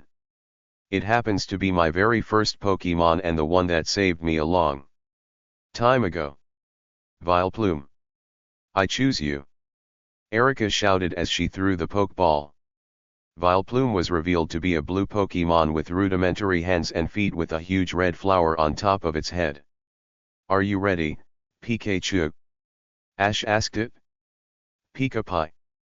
It responded. Go, Pikachu. Use Thunderbolt. Ash shouted. Pikachu unleashed the massive electric attack. Vileplume didn't even attempt to dodge the attack. It grimaced a little, but as expected the attack didn't appear to do too much damage. Those electric attacks aren't going to work on Vileplume, Ash. Erika told him. Vileplume, use Petal Dance. Vileplume began to move gracefully as if it were dancing. Pikachu stared curiously at Vileplume for a moment before Vileplume shot a flurry of beautiful but deadly flower petals. From it, they slammed into Pikachu, which knocked it off of its feet and onto the ground. Pikachu! Ash cried. Chuyu, Pikachu said as it gritted its teeth from the pain and stood to its feet. Vileplume. Use Stun Spore. Erika called. Dodge it quick with agility. Ash countered. Vileplume shot the brown powder from its flower at Pikachu, but Pikachu shot out of the way and began to move at a blinding speed towards Vileplume. Use Iron Tail. Ash hollered. Pikachu charged up its tail as it leaped into the air at Vileplume. It then swung its tail in a circular motion and into Vileplume. It then used the force of the collision to backflip away from Vileplume and land gracefully on the ground. Vileplume fell over from the impact but wasn't beaten yet. All right, Vileplume. Use Acid. Erika said. Vileplume began to emit various amounts of light brown liquid at Pikachu. Pikachu then began to dart of the way as best as it could. Vileplume, however, was relentless as it continued to spray at Pikachu. Use agility to dodge better. Ash called. Pikachu began to speed up until Vileplume could no longer keep up with Pikachu. The yellow rodent ran behind Vileplume and Ash figured it was a good time to attack. Use Quick Attack, Pikachu. Ash commanded. Pikachu launched itself at Vileplume and slammed into it. However, Vileplume managed to turn around just before Pikachu collided with it. Vileplume reared back from Pikachu's quick attack, but then pointed its flower directly at Pikachu and shot an acid attack at point-blank range. Pikachu screamed in pain as the burning liquid sprayed its body. It crumpled to a heap on the ground. Cha-a-a-a-a-a, it muttered weakly. Pikachu! Please tell me you're okay. Ash yelled. Pikachu managed to struggle back to its feet but was clearly getting tired. I think we need to finish this with Solar Beam, Erika said. Vileplume began to absorb as much sunlight as it could through the greenhouse-like battlefield. Ash knew that if Pikachu was struck with Solar Beam, that would probably be the end of the match. He had to take advantage of Solar Beam's slow charge. Pikachu! Attack Vileplume with Iron Tail. Ash said. Pikachu charged up its tail and leaped into the air to use Iron Tail, but Erika was ready. We thought you might do that. Use Stun Spore, Vileplume. Erika called, which took Ash and Pikachu completely by surprise. Vileplume sprayed the Stun Spore all over Pikachu while it was in midair. Pikachu screamed as the paralyzing powder began to take effect. It wasn't going to let up, though. It kept its tail glowing white and slammed it on top of Vileplume despite the pain. However, Vileplume continued charging the Solar Beam. I don't understand. How can Vileplume still use Stun Spore while charging Solar Beam? Ash said in confusion. Most Pokemon are unable to, but I've had my Vileplume so long that we were able to undergo special training to make up for Solar Beam's slow charge up time, Erica answered. Ash grimaced. His Pikachu was totally helpless now that it was paralyzed. It was a sitting duck just waiting for Solar Beam to finish charging. Once it hit, that would be the end of the match. Ash. Stop the match while you can to avoid hurting Pikachu more. Misty called. Ash clenched his fists and was just about to call the match when he saw Pikachu begin moving toward Vileplume despite the Stun Spore. Pikachu. Don't push yourself. Ash called. Chuyu. Pikachu shook its head and gave a thumbs-up signal to Ash to let it know it still wanted to fight until the end. Ash then realized Pikachu would never just give up a match like that. That wasn't the kind of Pokemon that Pikachu was. He always told his friends to never give up until the end. Likewise, he had his friends tell him to never give up until the end. He even heard Serena just now. Ash. Never give up until the end. Serena shouted. Ash then saw Pikachu's expression on its face. If Pikachu could speak human language, it would be telling him to never give up until the end as well. They could do this, but they had to hurry because Solar Beam was almost finished charging. Alright, Pikachu. Attack with all you've got. Ash hollered. Those two certainly do trust each other, Misty commented. Well, this is Ash and Pikachu we are talking about, Brock reminded. Richie said nothing as he continued to watch. He really admired Ash and Pikachu's dedication. Serena had her hands clasped as her eyes sparkled. She knew that those two could overcome any obstacle attempted. Pikachu was relentlessly attacking Vileplume as hard as it could, whether it be from Iron Tails or quick attacks. Its attacks were pretty sloppy since it was feeling the effects of Stun Spore, but were still causing the damage they needed to. Vileplume was starting to fatigue pretty fast from Pikachu's onslaught of attacks. Nonetheless, it finished charging Solar Beam and was ready to attack back. Use Solar Beam on Pikachu, Erica said. Counter with Thunderbolt, Pikachu. Ash hollered. Both attacks soared from each Pokemon and collided midway, causing a huge explosion which blew back both Pokemon and causing a lot of smoke. Ash, Erica, and everyone else in the gym were waiting anxiously for the smoke to clear. They had no clue who would be victorious because both Pokemon had been injured pretty badly. The smoke finally cleared to reveal both Pokemon lying on their backs and not showing any signs of getting up. Pikachu, Ash called worriedly. Even if the match ended in a draw, he still wouldn't get the rainbow badge. Both Pokemon are, The judge began, but stopped. Pikachu gave a yell as it pulled itself to its feet and stood there, panting but still on its feet, showing it could still fight. Everyone then looked over to Vileplume to see if it would get back up also. It was still on its back and unmoving. Vileplume, Erica called, but got no response. Only Vileplume is unable to battle. Pikachu can still fight? That means the winner of this match is Ash Ketchum, the judge declared.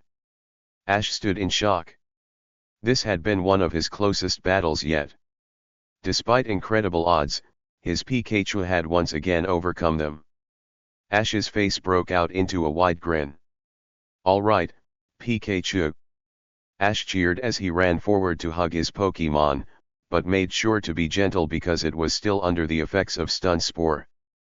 Pikachu, Pikachu smiled weakly back at Ash. Do I have the greatest Pokemon or what? Ash smiled. You were amazing, buddy. I should know by now you will never let me down. Pikachu gave a smile again before falling asleep in Ash's arms after the tough battle against Erica's Vileplume. Ash's bond with his Pokemon is so incredible. Serena thought. She thought it would be a good idea to learn from Ash about what she could do to form stronger bonds with her Pokemon. Well, it looks like those two pulled it off again, Misty said as she, Brock, Serena, and Richie joined Ash and Pikachu. You have a really awesome bond with your Pokemon, Ash. You've proven to be a great trainer, and I have no doubt you will reach the Pokemon League, Richie told him. Thanks, Richie. Ash replied as he and Ash shook hands. Erica then approached him. I am truly impressed with the strong bond you have with your Pokemon, Ash. You have taught me a few things as well. You definitely deserve this.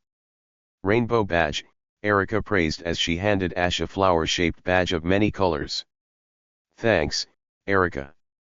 Ash responded as he took the badge from Erica and held it out in front of him. All right. I got the rainbow badge. You're now halfway to the Pokemon League, Ash. Serena told him. Yep. Just 4 more to go. Ash smiled. Also, here is a paralyze heal for Pikachu, Erica added as she handed Ash a small, clear bottle. Ash gratefully accepted the bottle before spaying it on Pikachu. The rodent gave a slight squirm, but soon relaxed in Ash's arms again. It would be just fine. It was now late in the afternoon. The group had just been to the Pokemon Center to heal Ash's Pokemon and were now standing in front of Richie, who had Sparky next to him. It sure was nice meeting all you, Richie smiled, but I'm afraid this is where we part ways for now. I've been in Celadon City long enough and need to continue my journey. That's too bad, Ash said with a slightly disappointed look. I was kind of hoping you would consider traveling with us. I really appreciate the offer, but I decided long before I started my journey that I wanted to travel alone, Richie responded. I gotcha, Ash said. It's not like this is goodbye forever. We will definitely see each other at the Pokemon League, right? Richie asked. You got it, Richie. I'll see you there. Ash said enthusiastically as he shook his new friend's hand. Pikachu and Sparky went to each other and shook hands. Then, they shook each other's tails, as well. Hey, Serena. I wish you the best of luck in your Battle Chateau challenge tomorrow, Richie called to her. Thanks a lot, Richie. Best of luck collecting the rest of your badges, Serena smiled back. Until then guys, I'll see you all later, and thanks for everything. Richie said with a final wave as he and Sparky turned to leave. The group waved back to him and Ash called out, Hey Richie. Remember we promised to see each other at the Pokemon League. See you then. See you there, Ash. Richie called back as he continued to wave. He was soon out of sight. It sure was nice to find a rival you can actually be friends with, Brock said. Yeah, Ash agreed as he turned to Brock. I can't wait to see him again. I just wish I could have seen his battle also at the Celadon gym. Oh, that reminds me, Serena said as she reached into her backpack. My perfume I made there was ready by the time your gym battle was done. What do you think of it, Ash? She then held the bottle up to Ash for him to take a quick sniff. Hey. That's really good, Serena. I bet you'll smell awesome with that perfume on. Do you really think so? Serena asked with a blush on her face. I know so. Ash responded. Serena giggled in response. She was happy she was able to find a perfume that Ash approved of. She couldn't wait to try it on and see what Ash thought of her then. Hey, don't forget my perfume. Misty reminded as she got her bottle of perfume as well. Go on. Take a sniff. Ash was just about to take a sniff when the group heard certain duck Pokemon cry, "Sigh-I-I." Behind them. The group was startled so much that they yelped in surprise, and Misty dropped her perfume bottle on the ground. It shattered and the liquid spilled all over the ground. No. My perfume. Misty cried as she slapped her hands against her cheeks in horror. The group turned around and saw none other than Seduck as the culprit who had scared the group half to death. It stood facing the group with a blank expression on its face with its hands on its head like it hadn't done anything wrong just now. Growling, "You stupid Pokemon. You just made me break my bottle of perfume." Misty screamed at it. "Sigh." The duck Pokemon asked as it tilted its head to the side. "Now Misty. Come on. Try to calm down.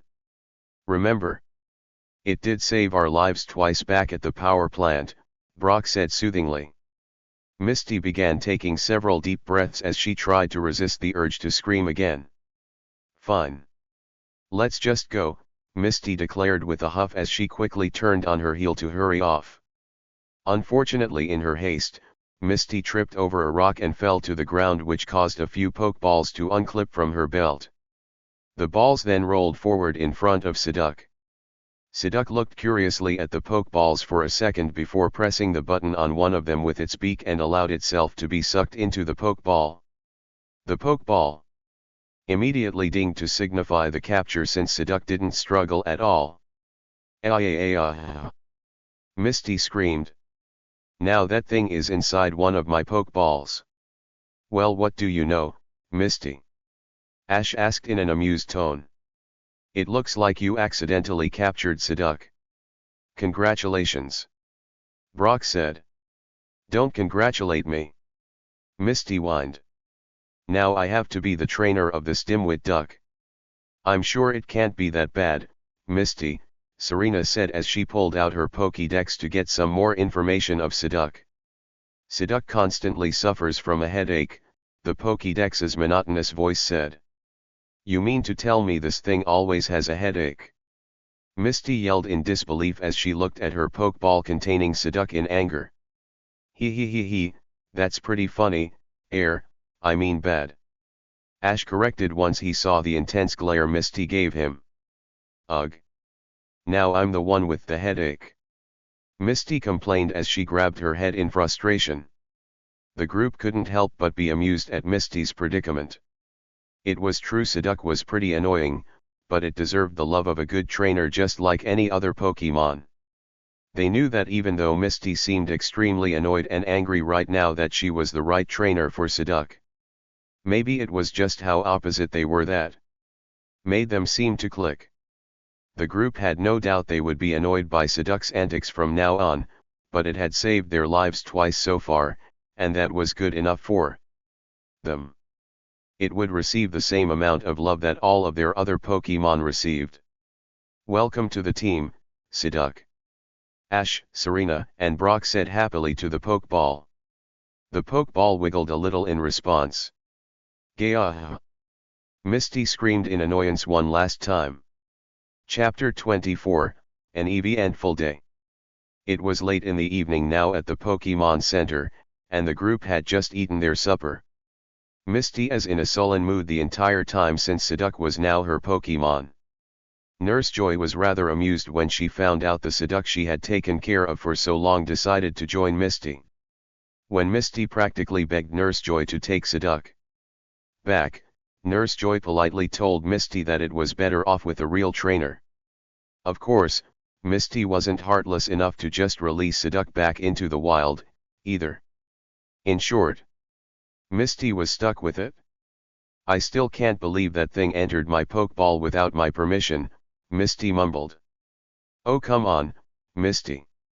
You've been complaining all evening. Isn't it time to quit?" Ash asked, getting annoyed. He and the rest of the group were tired of listening to her. "What would you have done if Psyduck had entered your Pokeball, Ash Ketchum?" Misty asked heatedly. "I would have been happy to make a new friend and welcomed Psyduck in like all of my other Pokemon," Ash retorted as they entered the lobby of the Pokemon Center. Misty sighed. "Fine. Whatever." Then, without warning, Psyduck's Pokeball opened up, and Psyduck popped out with a cry of sigh. "Who said you could come out of your Pokeball?" Misty yelled out at it. "Really, Misty? Haven't you been wanting Psyduck out of your Pokeball all evening?" Serena joked, only to have Misty give her an intense glare. Psyduck then ran over to Misty and hugged her leg affectionately. It was so happy to finally have a trainer. It found someone who could take care of it, someone to love and care for it, someone like. Just get back in your pokeball, you annoying duck. Misty yelled. Sigh. Seduck asked, looking up at her with a heartbroken expression. Upon seeing Seduck's face, Misty sighed. She then massaged her temples to try to relieve the headache she was getting. The others were right. She could at least try to like Seduck. It may be extremely goofy but in no way an unpleasant Pokemon. Okay Seduck. I suppose we can try to be friends, but for now I need you to return, Misty told it kindly as she pulled out its Pokeball and returned Seduck to its Pokeball. Despite what you're saying now, Misty, I bet you and Seduck will end up becoming great friends, and it will become your favorite Pokemon, Brock told her. The group sat down on one of the couches in the lobby in front of a large television set. They were ready to wind down for the night and would just stay up for another hour, chatting or watching television before heading off to bed. Pikachu hopped off of Ash's shoulders and onto his lap where it curled up and let out a yawn. Ash scratched it behind the ears and thanked it once again for a job well done at the Pokemon gym earlier. So moving away from the topic of Seduck, how are you feeling about the Battle Chateau tomorrow, Serena? Ash asked her. I feel great. I'm definitely going to win it, Serena answered. You know, Serena, this is the last time you can face just anyone at the Battle Chateau, Brock informed her. What do you mean? Serena asked. Once one becomes the rank of Countess in the Battle Chateau, they are put in a special division where they can only face trainers who have achieved that rank or higher, as well. You may be even facing gym leaders at that point and beyond, Brock explained. I didn't know that, Serena said as she looked down at the floor. That small dust bunny near the couch suddenly looked very interesting. That must have been something Hennessy didn't tell her. She thought the Battle Chateau was a place where anyone could face everyone all the time. After some thought, she realized it made sense that higher-ranking members of the Battle Chateau were only allowed face strong trainers, as well. Serena looked at the 4 Pokeballs clipped to her belt. Ash had already captured enough Pokemon to where he would need to rotate while she only had 4. If she were to continue rising in ranks at the Battle Chateau, she would have to capture more Pokemon and get a lot stronger like Ash. Hey, Serena. There is a commercial on TV for the Battle Chateau tournament tomorrow, Misty informed once she realized Serena seemed to be deep in thought. Really? Serena asked as she snapped out of her thoughts and drew her attention to the television in front of them. The Battle Chateaus across the region will be giving out a very special prize at tomorrow's tournament to celebrate 1 full year of being open. A disembodied voice announced. To the winner of each tournament tomorrow, in addition to rising in rank, they will receive the rare Pokemon Eevee also. The television then showed a picture of the aforementioned Eevee posing in a very proud stance. Eevee was a Pokemon that vaguely resembled a fox. It had long pointed ears, brown fur with a cream-colored underbelly with brown eyes and a small black nose. Don't miss this opportunity to win the rare Pokemon Eevee as your very own Pokemon tomorrow. Sign up at the nearest Battle Chateau today, the voice said before the commercial ended. Wow! An Eevee! Ash said in excitement. He then looked over at Serena. Wouldn't that be great if you won tomorrow and got Eevee? I've always wanted one myself. Yeah. It would be great, Serena answered. An Eevee was an extremely diverse Pokemon and would no doubt add more variety to her team. She then looked at her Pokeballs and realized she need to get some training in before the Battle Chateau tomorrow. She knew she needed to get stronger if she were to rise in rank. I'll see you all later, Serena said as she stood up from the couch. I'm going to be in the field outside the Pokemon Center if you need me. It's getting a little late to train, isn't it? Brock asked. I'll be fine, Serena replied as she left. Serena stood out in the field and released all of her Pokemon. She then kneeled down to be more eye level with all of them. Okay everyone. I know it's late, but that doesn't mean we can't get some practice in, right? Serena asked, receiving a nod from her Pokemon. Jigglypuff then began to sing but was quickly stopped by Serena. No, Jigglypuff. Not singing practice. I meant battle practice. Poof. It said in annoyance as it puffed its cheeks in anger. We can listen to your singing later, Serena sighed as she rested her face in her palm in tiredness. Jigglypuff decided that was acceptable and nodded its head. Serena stared at each one of her Pokemon and thought about what areas they all could improve in. It was no doubt she had a diverse group of Pokemon, which was good. However, they all seemed to know very few types of attacks, which added no variety to them. What can I do to make my Pokemon stronger? What can we work on? Serena thought to herself. It was then Serena remembered the TMS Flint had given her way back in Pewter City. She believed he said the TMS contained Dig and Ice Beam. There was no doubt a few of her Pokemon could learn these attacks.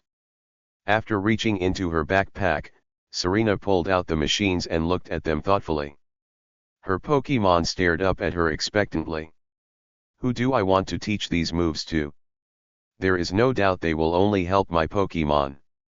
Do they even want to learn these moves? Serena thought. She then decided to ask for their opinion. Okay, everyone. I have in my hands two TMS. One has Dig and the other has Ice Beam. Do any of you want to learn these moves? Serena asked. Charla, Oddish, and Nidoran nodded their heads while Jigglypuff looked away to the side. It only decided to use its natural strength and didn't want help from anything to be stronger. A star shall only rely on the power it is born with. So I guess that leaves you three, Serena said while gesturing to the others. She then realized something. Oh, Oddish. I'm so sorry. You aren't compatible with any of these moves? Oddish looked down sadly once it realized it wouldn't get to learn any new moves at the moment. It was then Serena heard footsteps behind her. She turned around and saw Ash and Pikachu approaching her. Hey, Ash, Serena smiled once she saw her crush. You're still up?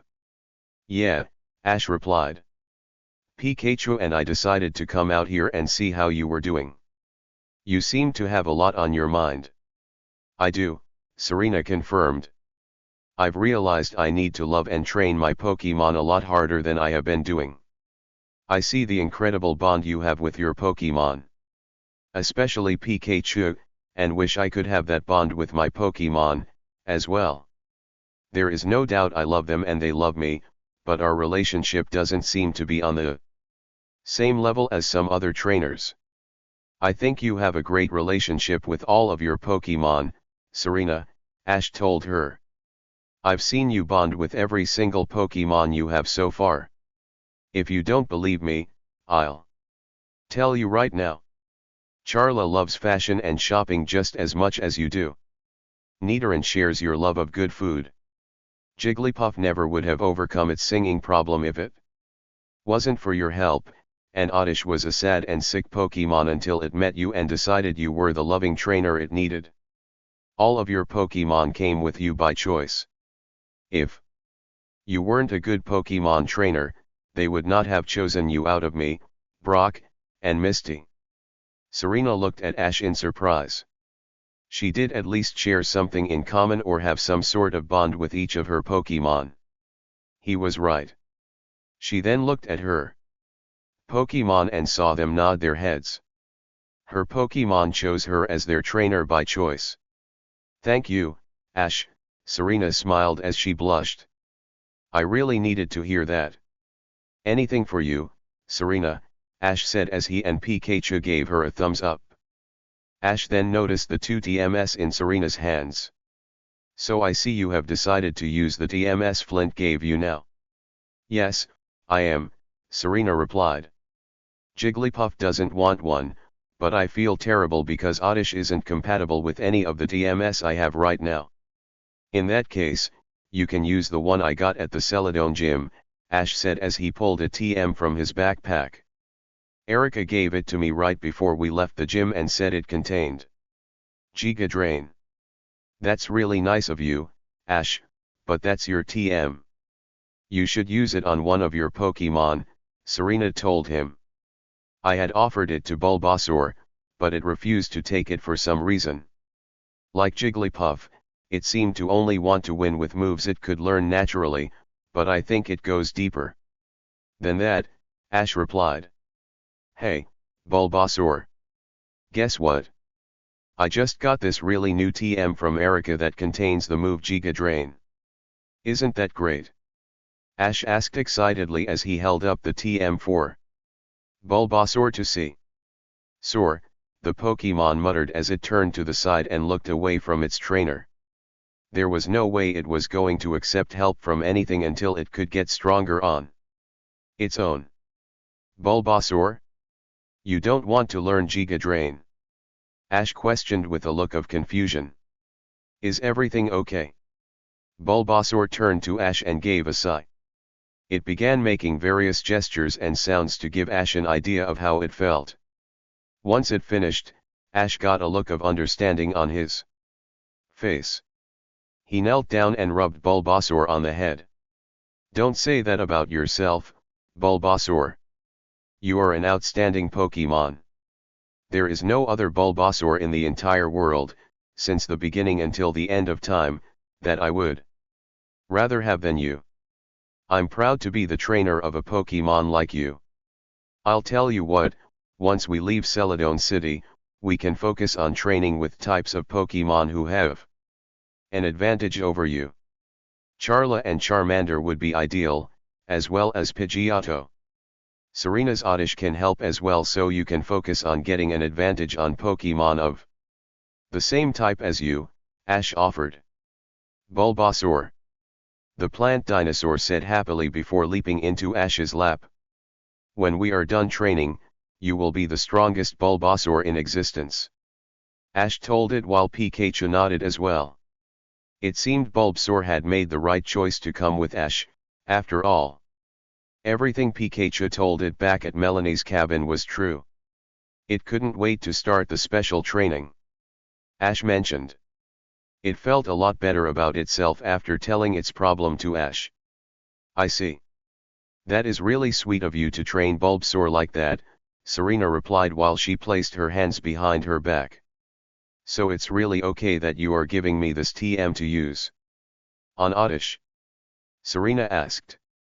Definitely, Ash confirmed as he handed it to her. Serena smiled as she took the TM from Ash. Thank you, Ash, she said before turning to Oddish. Isn't that great? You get to learn a new move, after all. Oddish, the Pokemon replied happily. Have you thought about which Pokemon should get which moves? Ash asked. I have, Serena answered.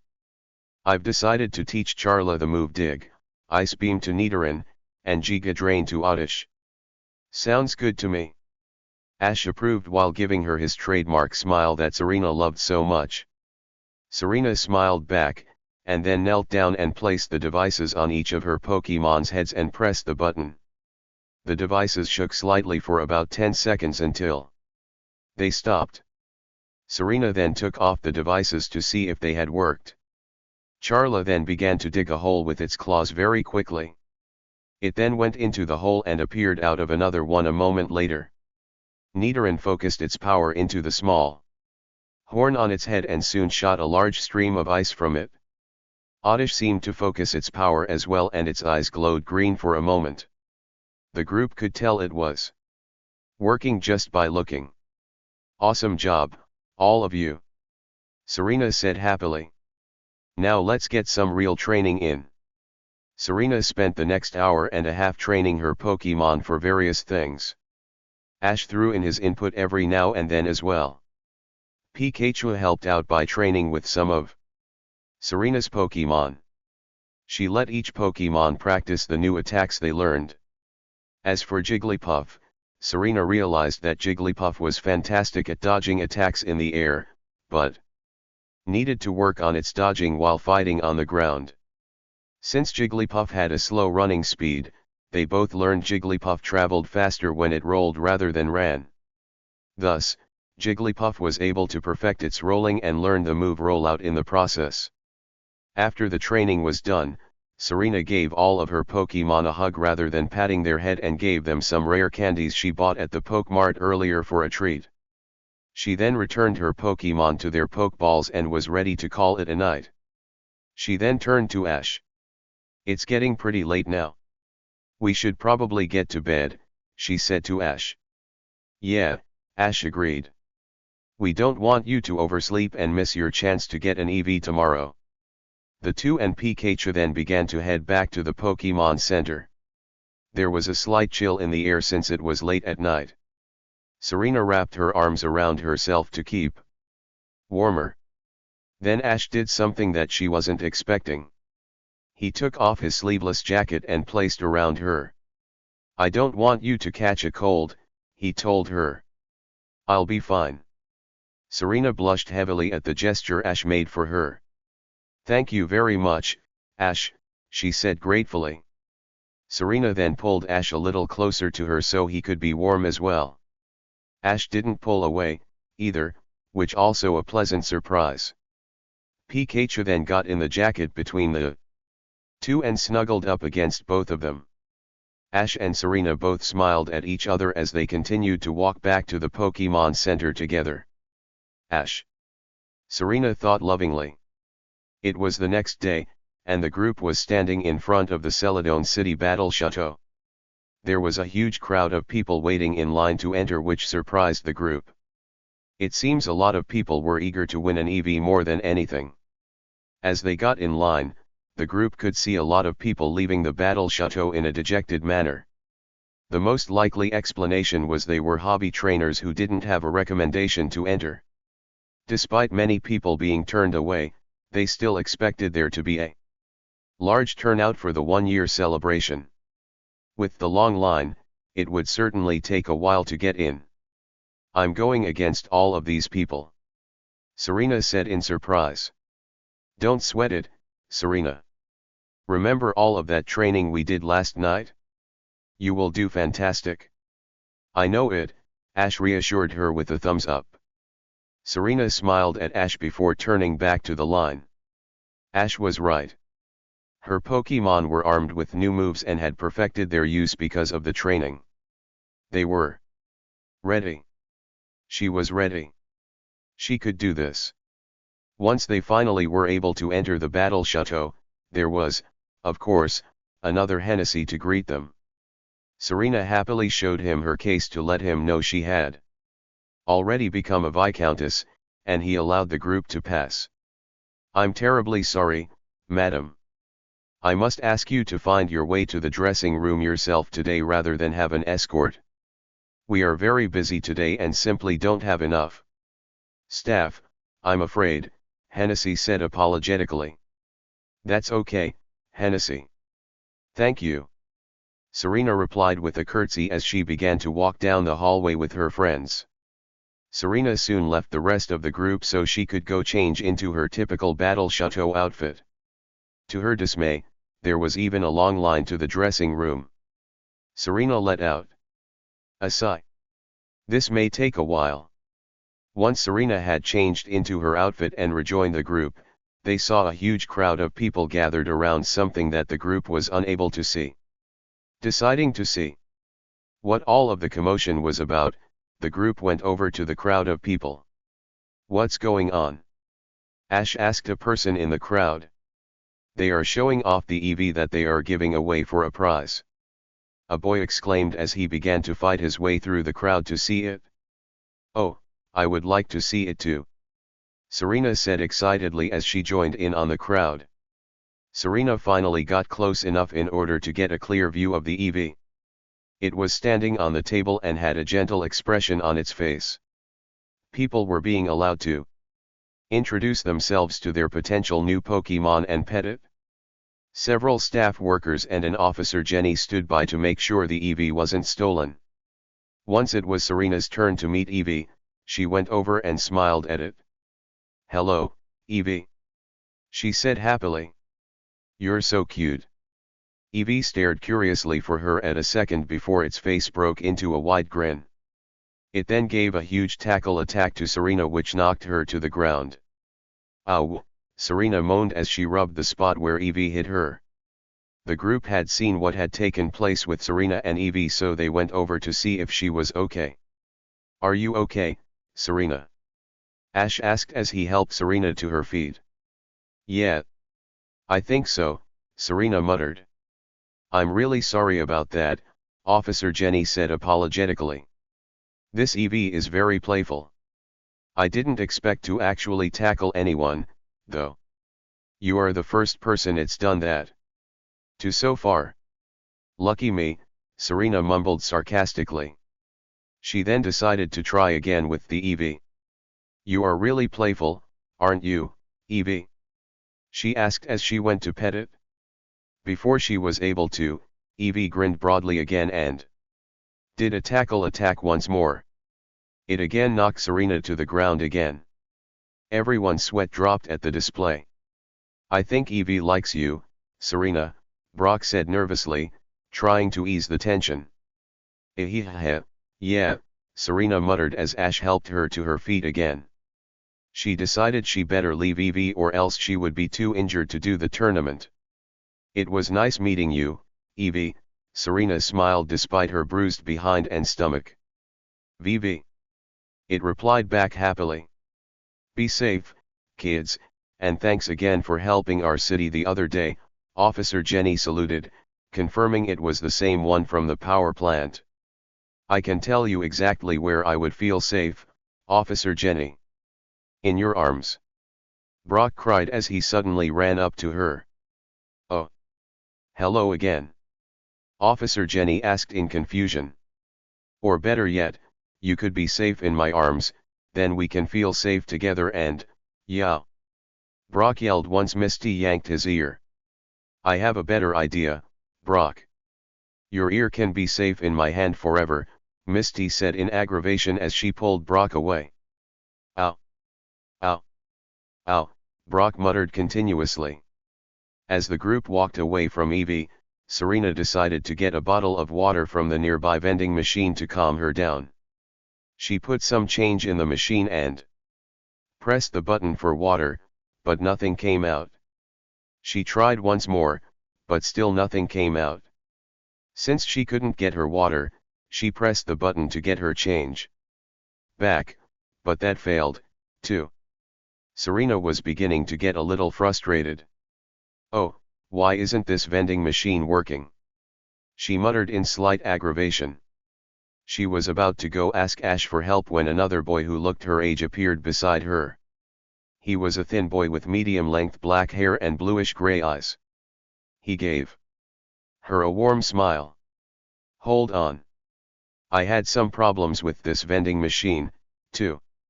I think I figured out the secret to get your drink, though, he said. The boy then hit a very particular spot on the vending machine with his fist, and a water bottle fell down into the slot. He then gestured for her to get it. Oh, thank you very much, Serena smiled at the boy as she took it. No problem. So judging by your clothes, you must be competing in the battle chateau today, the boy guessed. I am. I'm trying rise to the rank of countess today. I take it you are doing the same thing, too, she confirmed. I'm trying to rise to the rank of earl. I guess that makes us rivals now, doesn't it? My name is Callum Xavier, the boy introduced as he extended his hand to Serena. I'm Serena Gabina, she smiled as she took the handshake. So if you don't mind me asking, where are you from, Serena? Callum asked. I'm originally from Bonneville Town in Kalos, but I moved to Pallet Town when I was 7 years old, Serena replied. No kidding. I used to be from the Bonneville Town in Kalos, also. My family and I just moved to Kanto a year ago. We moved to Vermilion City, but now I'm on a Pokemon journey. To be the best at the Battle Chateau. Callum exclaimed. You're originally from Kalos, also. That's so cool, I found someone else from there. Serena said happily. I'm trying to be the best at the battle chateau, also. I'm traveling with my friends right now. Do you have anyone you're traveling with? Unfortunately, no. I'm just going at it by myself, Callum responded. I see, Serena said. But I suppose that teaches one to be a lot more responsible by having to care for themselves. I have a few friends I grew up with who travel alone, also. Yep. That's the idea. Anyway, my match is about to begin. I'll catch you later, Serena. Good luck today, Callum waved. It was nice to meet you as well, Callum, Serena smiled as she watched him walk away. As Serena turned to walk back to the group, she couldn't help but think about the person she just met. Callum was a nice boy, she thought. It was also pretty interesting that he is from Bonneville Town, as well. Serena was so lost in her thoughts that she didn't notice she had wandered back to the rest of the group with a dazed look on her face. Hey, Serena. What are you thinking about? Ash asked her as she joined them. Huh? Oh, nothing. I just met a really nice boy, Serena replied as she set her eyes on Ash again. Really? Brock asked, interested. Yeah. His name is Callum, and he is from the Kalos region as well, even my hometown. Serena answered with a smile. Wow. That's really cool, Misty commented. Serena giggled. Yeah. That's great, Ash muttered as he thought about what Serena had said. As Ash was listening to Serena talk about Callum, he felt something really weird inside of his chest. There was some sort of tightness in his chest that he couldn't quite put his finger on. He had never felt this way before. Pika Pie. Ash's faithful rodent inquired once it sensed its trainer was acting a little off. It's nothing, buddy. I'm fine, Ash whispered to Pikachu as he included himself in the conversation as well about Callum.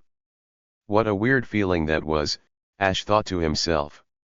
May the dame and beau please curtsy and bow to one another respectively. The judge called. Serena smiled and curtsied to a medium-sized brown-haired boy across the room.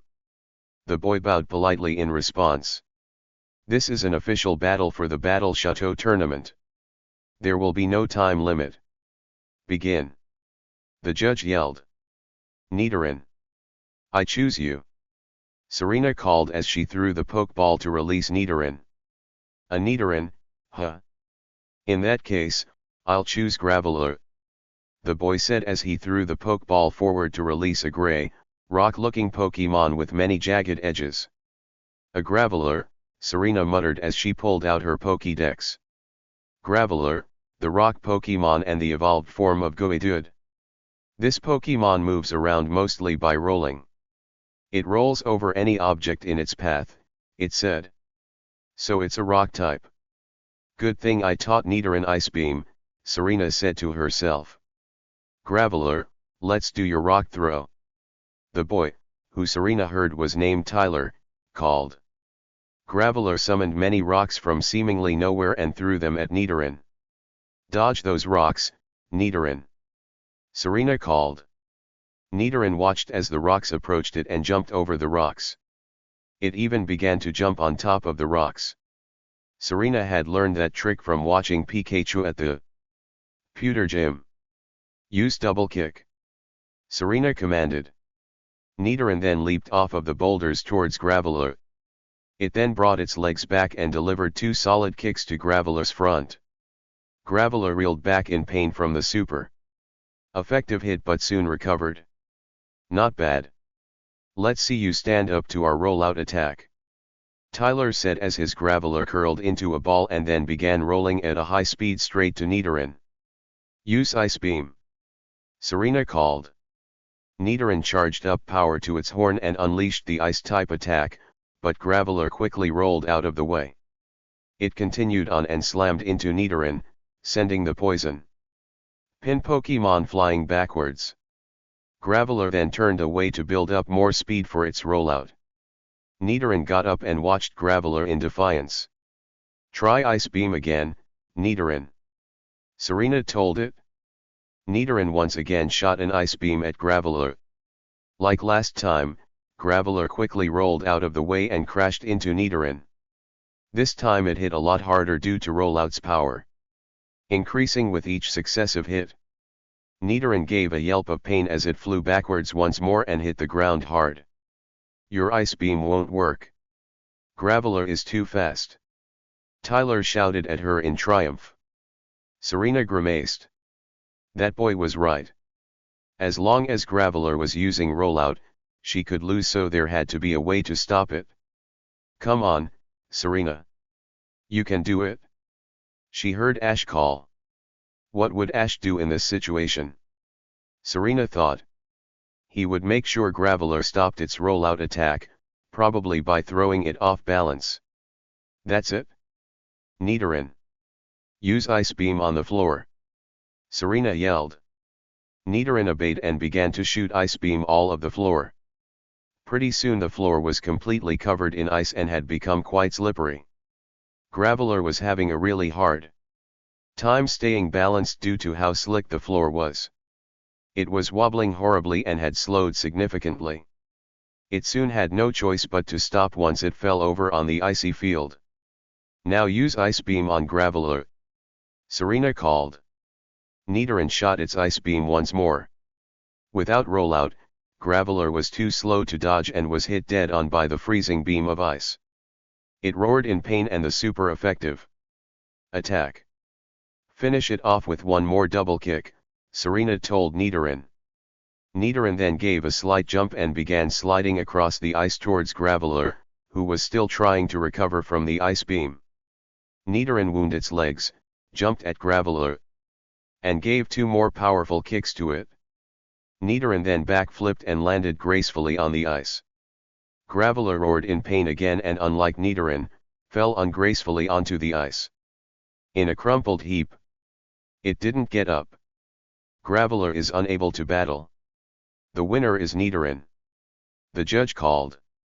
Tyler sadly returned his Graveler to its Pokeball and left the room. "That was great, Serena," Ash called as he ran towards her with the rest of the group. Unfortunately, he forgot the floor was ice now. He slipped and fell on his bottom. Pikachu fell as well since it had been on Ash's shoulder and gave Ash a glare. Serena giggled at Ash's clumsiness as she went over and pulled Ash up. "Thank you, Ash," she replied once she did so.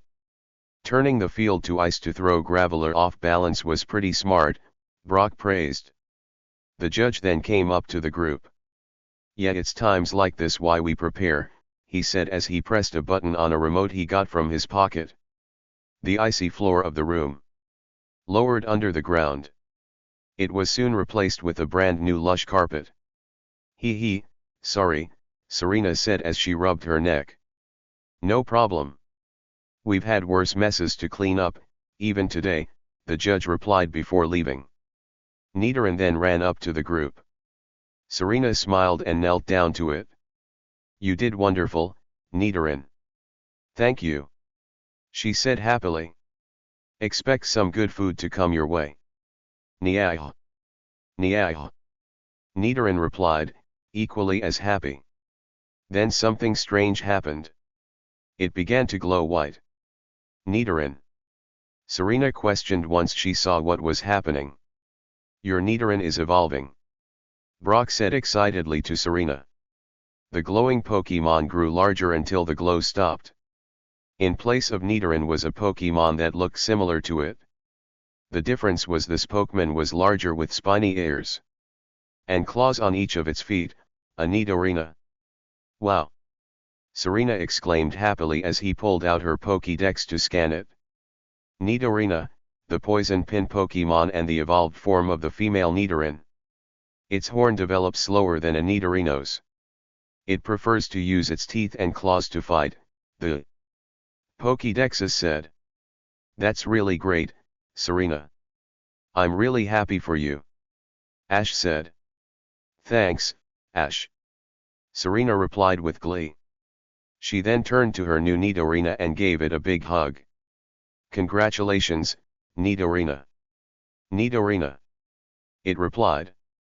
The next few battles with Serena had gone by, and she had won the both. She used her Oddish in the second round where it barely beat a Tentacool. She realized she would have to have some more practice battles with Oddish so it could get stronger. She then used Jigglypuff where it handily put the beating on a Machop, rather than the other way around. For all its cuteness and singing talent, Jigglypuff sure wasn't a pushover in battle. It still seemed to have obedience issues with Serena. She would have to work on that. Now she was prepared for the final battle and decided to use Charla since her other Pokemon needed a rest. Serena had her Charla outside of its Pokeball at the moment and was having a pep talk with it. Alright, Charla. We've got this. You just learned a new attack last night, and we can take down any Pokemon or trainer. No matter who they are. Serena told Charla with determination. Char. It replied with enthusiasm. It then looked at Ash and pointed at his Charmander's Pokeball. Oh. Ahahaha. You want Charmander to wish you luck too, right? Ash asked, receiving a nod from Charla. He then released Charmander, and Charla immediately went over to it to see if it had anything to say. Ash's Charmander got a nervous expression on its face and muttered something to Charla. Charla immediately turned red and gushed. That's a pretty amorous Pokemon you have there, Serena said in amused voice behind the group. They spun around and saw Callum standing there with a smile on his face. Oh, Callum. It's nice to see you again, Serena said as she did a curtsy. The pleasure is mine, Callum replied as he bowed back. Ash frowned at the exchange, but he didn't know why. Ah, so this is Callum, Brock realized. Serena had just told us about you. I'm Brock. I'm Misty, Misty introduced. It's nice to meet you too, Callum said politely. He then turned to Ash, who had been oddly quiet since Callum came up. Are you one of Serena's friends, too? Yes. I am. My name is Ash Ketchum, he said. Callum, the black-haired boy said as he brought his hand up for Ash to shake. Ash stared at the open hand for a little longer than necessary before he realized he was being rude and shook it. Nice to meet you, too. He replied with a forced smile. As Ash was shaking Callum's hand, he felt that weird tension in his chest again. What was that strange feeling? Once they released each other from the handshake, Callum turned to Serena again. I heard that you won all your challenges so far and made it to the finals. Congratulations. Thanks. Serena responded. How have you done? I've won all my battles as well. It looks like we will be competing in the final round, Callum told her. That's great. Serena said happily. I can't wait to battle you. We have Bonneville Town pride on the line, don't we? We sure do. Callum grinned. I'll see you in the battle room. He then walked off. Well, he seems like a nice boy, Misty commented. He is. It was great to meet somebody else from Kalos, Serena agreed. Yeah, Ash said rather quietly. This feeling in his chest right now was beginning to bug him. Chuyu? Pikachu asked Ash again. Really, buddy? I'm fine. I just feel strange right now, Ash replied. Brock, however, noticed Ash's expression as a look of concern crossed his face.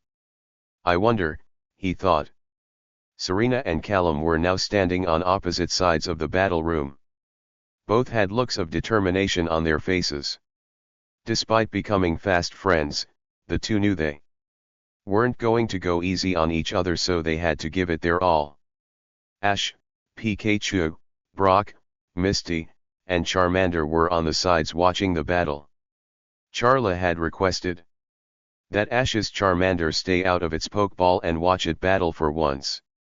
The final battle for today's Battle Chateau Challenge will now take place. The winner shall rise in rank and receive the Pokemon EV also as a special gift to celebrate our 1-year anniversary. The judge yelled. Please bow and curtsy to one another. Serena smiled at Callum and curtsied. Callum bowed back then waved at Serena using his tie which caused her to giggle. Ash frowned again once he saw that. There was that tightness in his chest again. You may choose your Pokemon. The judge announced. Go Charla. Serena yelled. Go Dodrio. Callum yelled also.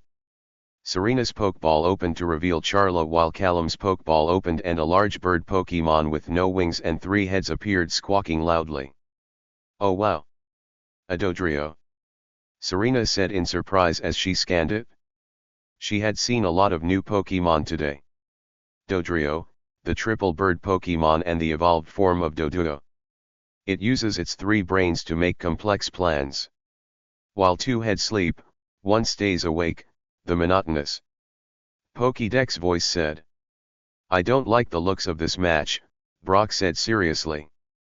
Dodrio is a very powerful and fast Pokemon. I hate to say it, but I don't know if Charla can handle it. Come on, Serena. You can do it. Ash hollered. Chaar. Charmander called to Charla. Serena knew she had her work cut out for her right now. Charla's newly learned move of Dig would be useless against Dodrio because it was a flying type, even though it couldn't technically fly itself. She would have to rely on Charla's fire attacks to cause substantial damage, as well as a little bit of luck. She had no doubt Callum was a good trainer if he made it this far and already risen in rank once. You may now begin.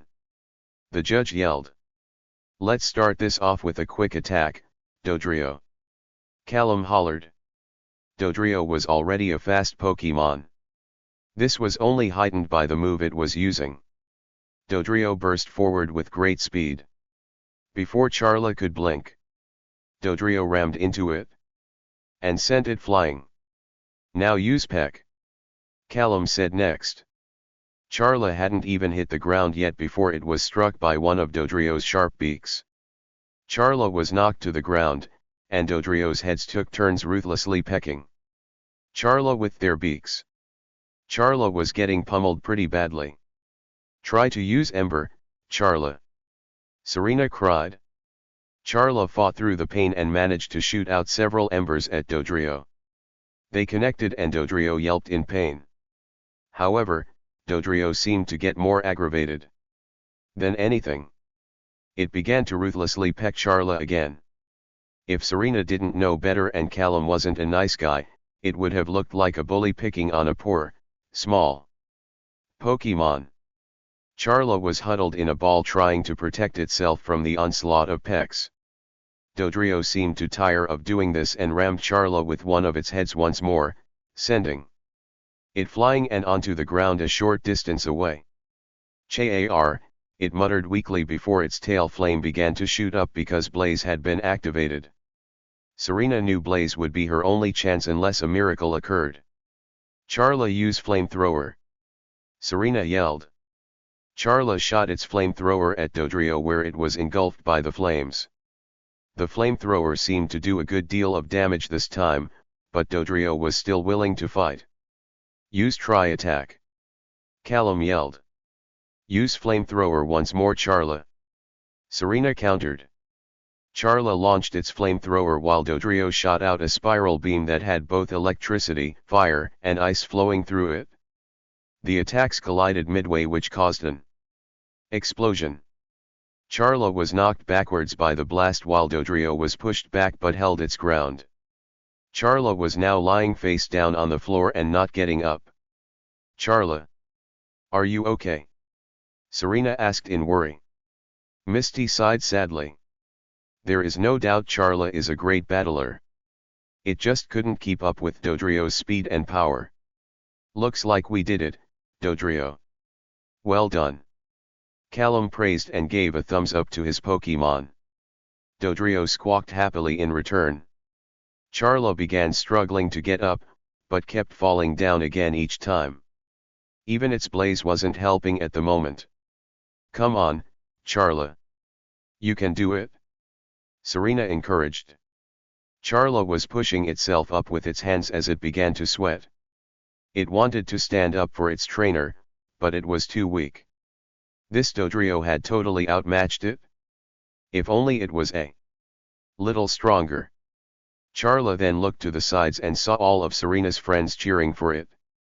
It then saw Ash's Charmander doing the same thing. It could do this. It then searched for a hidden power within itself and found it. This power was something that Blaze couldn't give it. "I hate to attack your Pokemon again, Serena, but it's the only way for the match to end since your Pokemon won't stay down. Use Peck one more time, Dodrio," Callum said. As Dodrio began to run towards Charla to give the finishing attack, Charla gave a mighty push with its hands and sprung onto its feet, surprising everyone how fast it did so. "Chaar!" Charla cried as it became engulfed in a bright white light, which caused Dodrio to stop in its tracks. "It can't be. Charla is evolving, too," Serena mumbled in amazement as she and everyone else watched. Soon Charla stopped glowing and had become an entirely new Pokemon. Like Charmander, the Pokemon was lizard-like, only it was dark red in color with a cream belly. It had a horn on the back of its head. It also sported the same flaming tail Charmander had. Charla had now evolved into a Charmeleon. "That's so cool, Serena." Serena heard Ash shout. "That's your second Pokemon to evolve today." Serena smiled happily and scanned Charla's new form with her Pokédex. Charmeleon, the flame Pokemon and the evolved form of Charmander. "It has razor-sharp claws, and its tail is exceptionally strong," said the Pokédex. "Congratulations on your Charmander evolving, but it isn't enough to beat Dodrio. Use Peck," Callum ordered. "Dodge it, Charla," Serena called. Charla gave a mighty leap into the air. Dodrio stopped to look in surprise for a moment until Charla landed on Dodrio's back. Dodrio then began to thrash around wildly, trying to get Charla off. Serena couldn't help but be reminded of riding her mother's Rhyhorn as a little girl when she saw this. "Come on, Dodrio. Get that Charmeleon off of you," Callum yelled. Dodrio then turned one of its heads around to use Tri-Attack, but Serena was ready. "Quick! Use Flamethrower, Charla," Serena said. Charla then shot the fire attack right in Dodrio's face before it used Tri-Attack. Dodrio's 3 heads and necks were engulfed in the fire. Dodrio then stood, momentarily dazed from the close-range fire attack. Its heads and neck were completely black. "Now use Metal Claw," Serena yelled. Charla's claw glowed white as it slashed at Dodrio, who cried out from the pain. Dodrio then gave a mighty jerk which threw Charla off. Charla landed on its back but quickly got up, ready for more. It then ran up to Dodrio, who was about to launch another Tri-Attack, and gave it a hard slap with its fiery tail. Dodrio reeled back as Serena gave a final command. "Use Flamethrower one more time, Charla," Serena shouted. "Use Tri-Attack, Dodrio," Callum yelled. Both Pokemon charged their respective attacks, but Charla was just a little quicker after all the training it did with Serena to perfect it. Dodrio was once again engulfed in the Flamethrower. All 3 heads then coughed a puff of smoke before falling over onto the ground. "Can you stand, Dodrio?" Callum asked worriedly. Dodrio tried to stand up but fell back down with swirly eyes which signaled it had been defeated. Dodrio is unable to battle. The winner of today's Battle Chateau tournament and EV is Serena Gabina of Pallet Town. The judge announced. "I won. Thank you, Charla. You were amazing." Serena cried happily as she ran towards her newly evolved Charmeleon and gave it a huge hug. Charla said happily. Callum sighed as he returned Dodrio and thanked it for a good job. He then went over to Serena and smiled. That was a great match, Serena. Well done. Dodrio is one of my strongest Pokemon. You're a great Pokemon trainer, he said as he extended his hand for Serena to take. Thanks, Callum, Serena smiled as they shook hands. That was an awesome match, Serena. Ash called as he and everyone else ran to join them. Serena giggled. Well, I couldn't have done it if it wasn't for Charla. She then mimicked a line she heard from Ash a few times. Do I have the greatest Pokemon or what? Charla smiled at Serena. Then it noticed Ash's Charmander staring up at it in nervousness. Charla frowned. Having that Pokemon still be a Charmander will not do. It would need to evolve soon. Having a small boyfriend like that felt really weird. Well done with today's tournament, madam. It pleases me greatly to award you with this certificate showing your new rank of Countess as well as this EV. Hennessy said as he gave Serena a Pokeball and certificate to put in her case. Thank you very much, Hennessy. Serena said gratefully. You're halfway there, Serena, Ash smiled while giving her a thumbs up. Serena then decided to get acquainted with her new Pokemon. Come on out, Eevee. She called as she released it. Eevee appeared from the Pokemon and looked around before setting its eyes on Serena. Serena knelt down to be more eye level at it. Guess what, Eevee? It turns out I'm your new trainer. I'm very happy to have you come along with me and know we'll make a great team. VV. Eevee said happily before it tackled Serena again. Well, those two are going to hit it off quickly. Brock said while he and everyone else sweat dropped once more. Heh heh, yeah, Serena muttered a little dazedly. About 10 minutes later, the group was outside the battle chateau with Callum with everyone back in their normal clothes. Callum seemed to like a red hat on his head when he wasn't competing at the battle chateau. So I guess we are going different ways now, Serena said sadly. Yeah, Callum agreed. I'm heading off to Fuchsia City while you guys are heading to Saffron City. I'd come with you, but I was just there. It was a really big city. That's too bad. We'll see each other again, right? Serena asked hopefully. Who knows? We'll just have to see. I'll be rooting for you, though.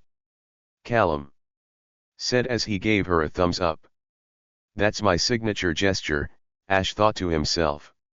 I wish the best for you, too, Serena smiled. It was nice to meet all of you. Callum said as he raised his hand in farewell. You too, Callum. Brock and Misty replied with a smile. Ash merely nodded his head. Callum then turned and walked the other direction to leave. Bye, Callum. Serena waved happily. She continued to do this until he rounded a corner and was out of sight. She then turned to the rest of the group. We should start heading to Saffron City now. We don't want to fall behind from everyone, right? Yeah, Ash agreed as he was reminded of Gary and Paul. He had no doubt they both had 5 badges by now because of how long the group spent in Celadon City. Well, why don't we stock up on supplies and head out? It's only 4 o'clock so there is still some time to get some traveling in, Brock suggested. Great. Saffron City. Here we come. Ash said enthusiastically as they began to walk. You sure had an eventful day, Serena, Misty commented. You rose in rank at the battle chateau. Charla and Nidroran evolved. You got a new Pokemon, and to top it off, you made a new friend in Callum. Yeah. Serena agreed happily. I had a great day. As they were leaving, Ash didn't know what compelled him to ask this, but he felt like he had to. Hey, Serena. Callum is just a friend, right? He asked. Yeah. He is just a friend, Serena confirmed, being the oblivious one for a change. It was strange. Ash felt a huge wave of relief come over him once he heard Serena say that Callum was just a friend. What were these feelings right now? Maybe he'll understand in the future. Misty, Brock, and Pikachu caught on, however, and gave a knowing glance to each other. The three of them were thinking the same thing. Ash was feeling jealousy. I hate jail. This place is disgusting. We are too good for this place, Viv, Cassidy muttered in her jail cell that she shared with Butch. She was sitting on the hard wooden bed with her legs and arms crossed in an angry manner. I told you before my name is, never mind, Butch trailed. He was too humiliated at being in jail to argue with Cassidy. He was sprawled out on the floor with his arms and legs far apart staring at the ceiling. I can't believe those brats outdid us, as well, Cassidy grumbled, ignoring Butch's comment.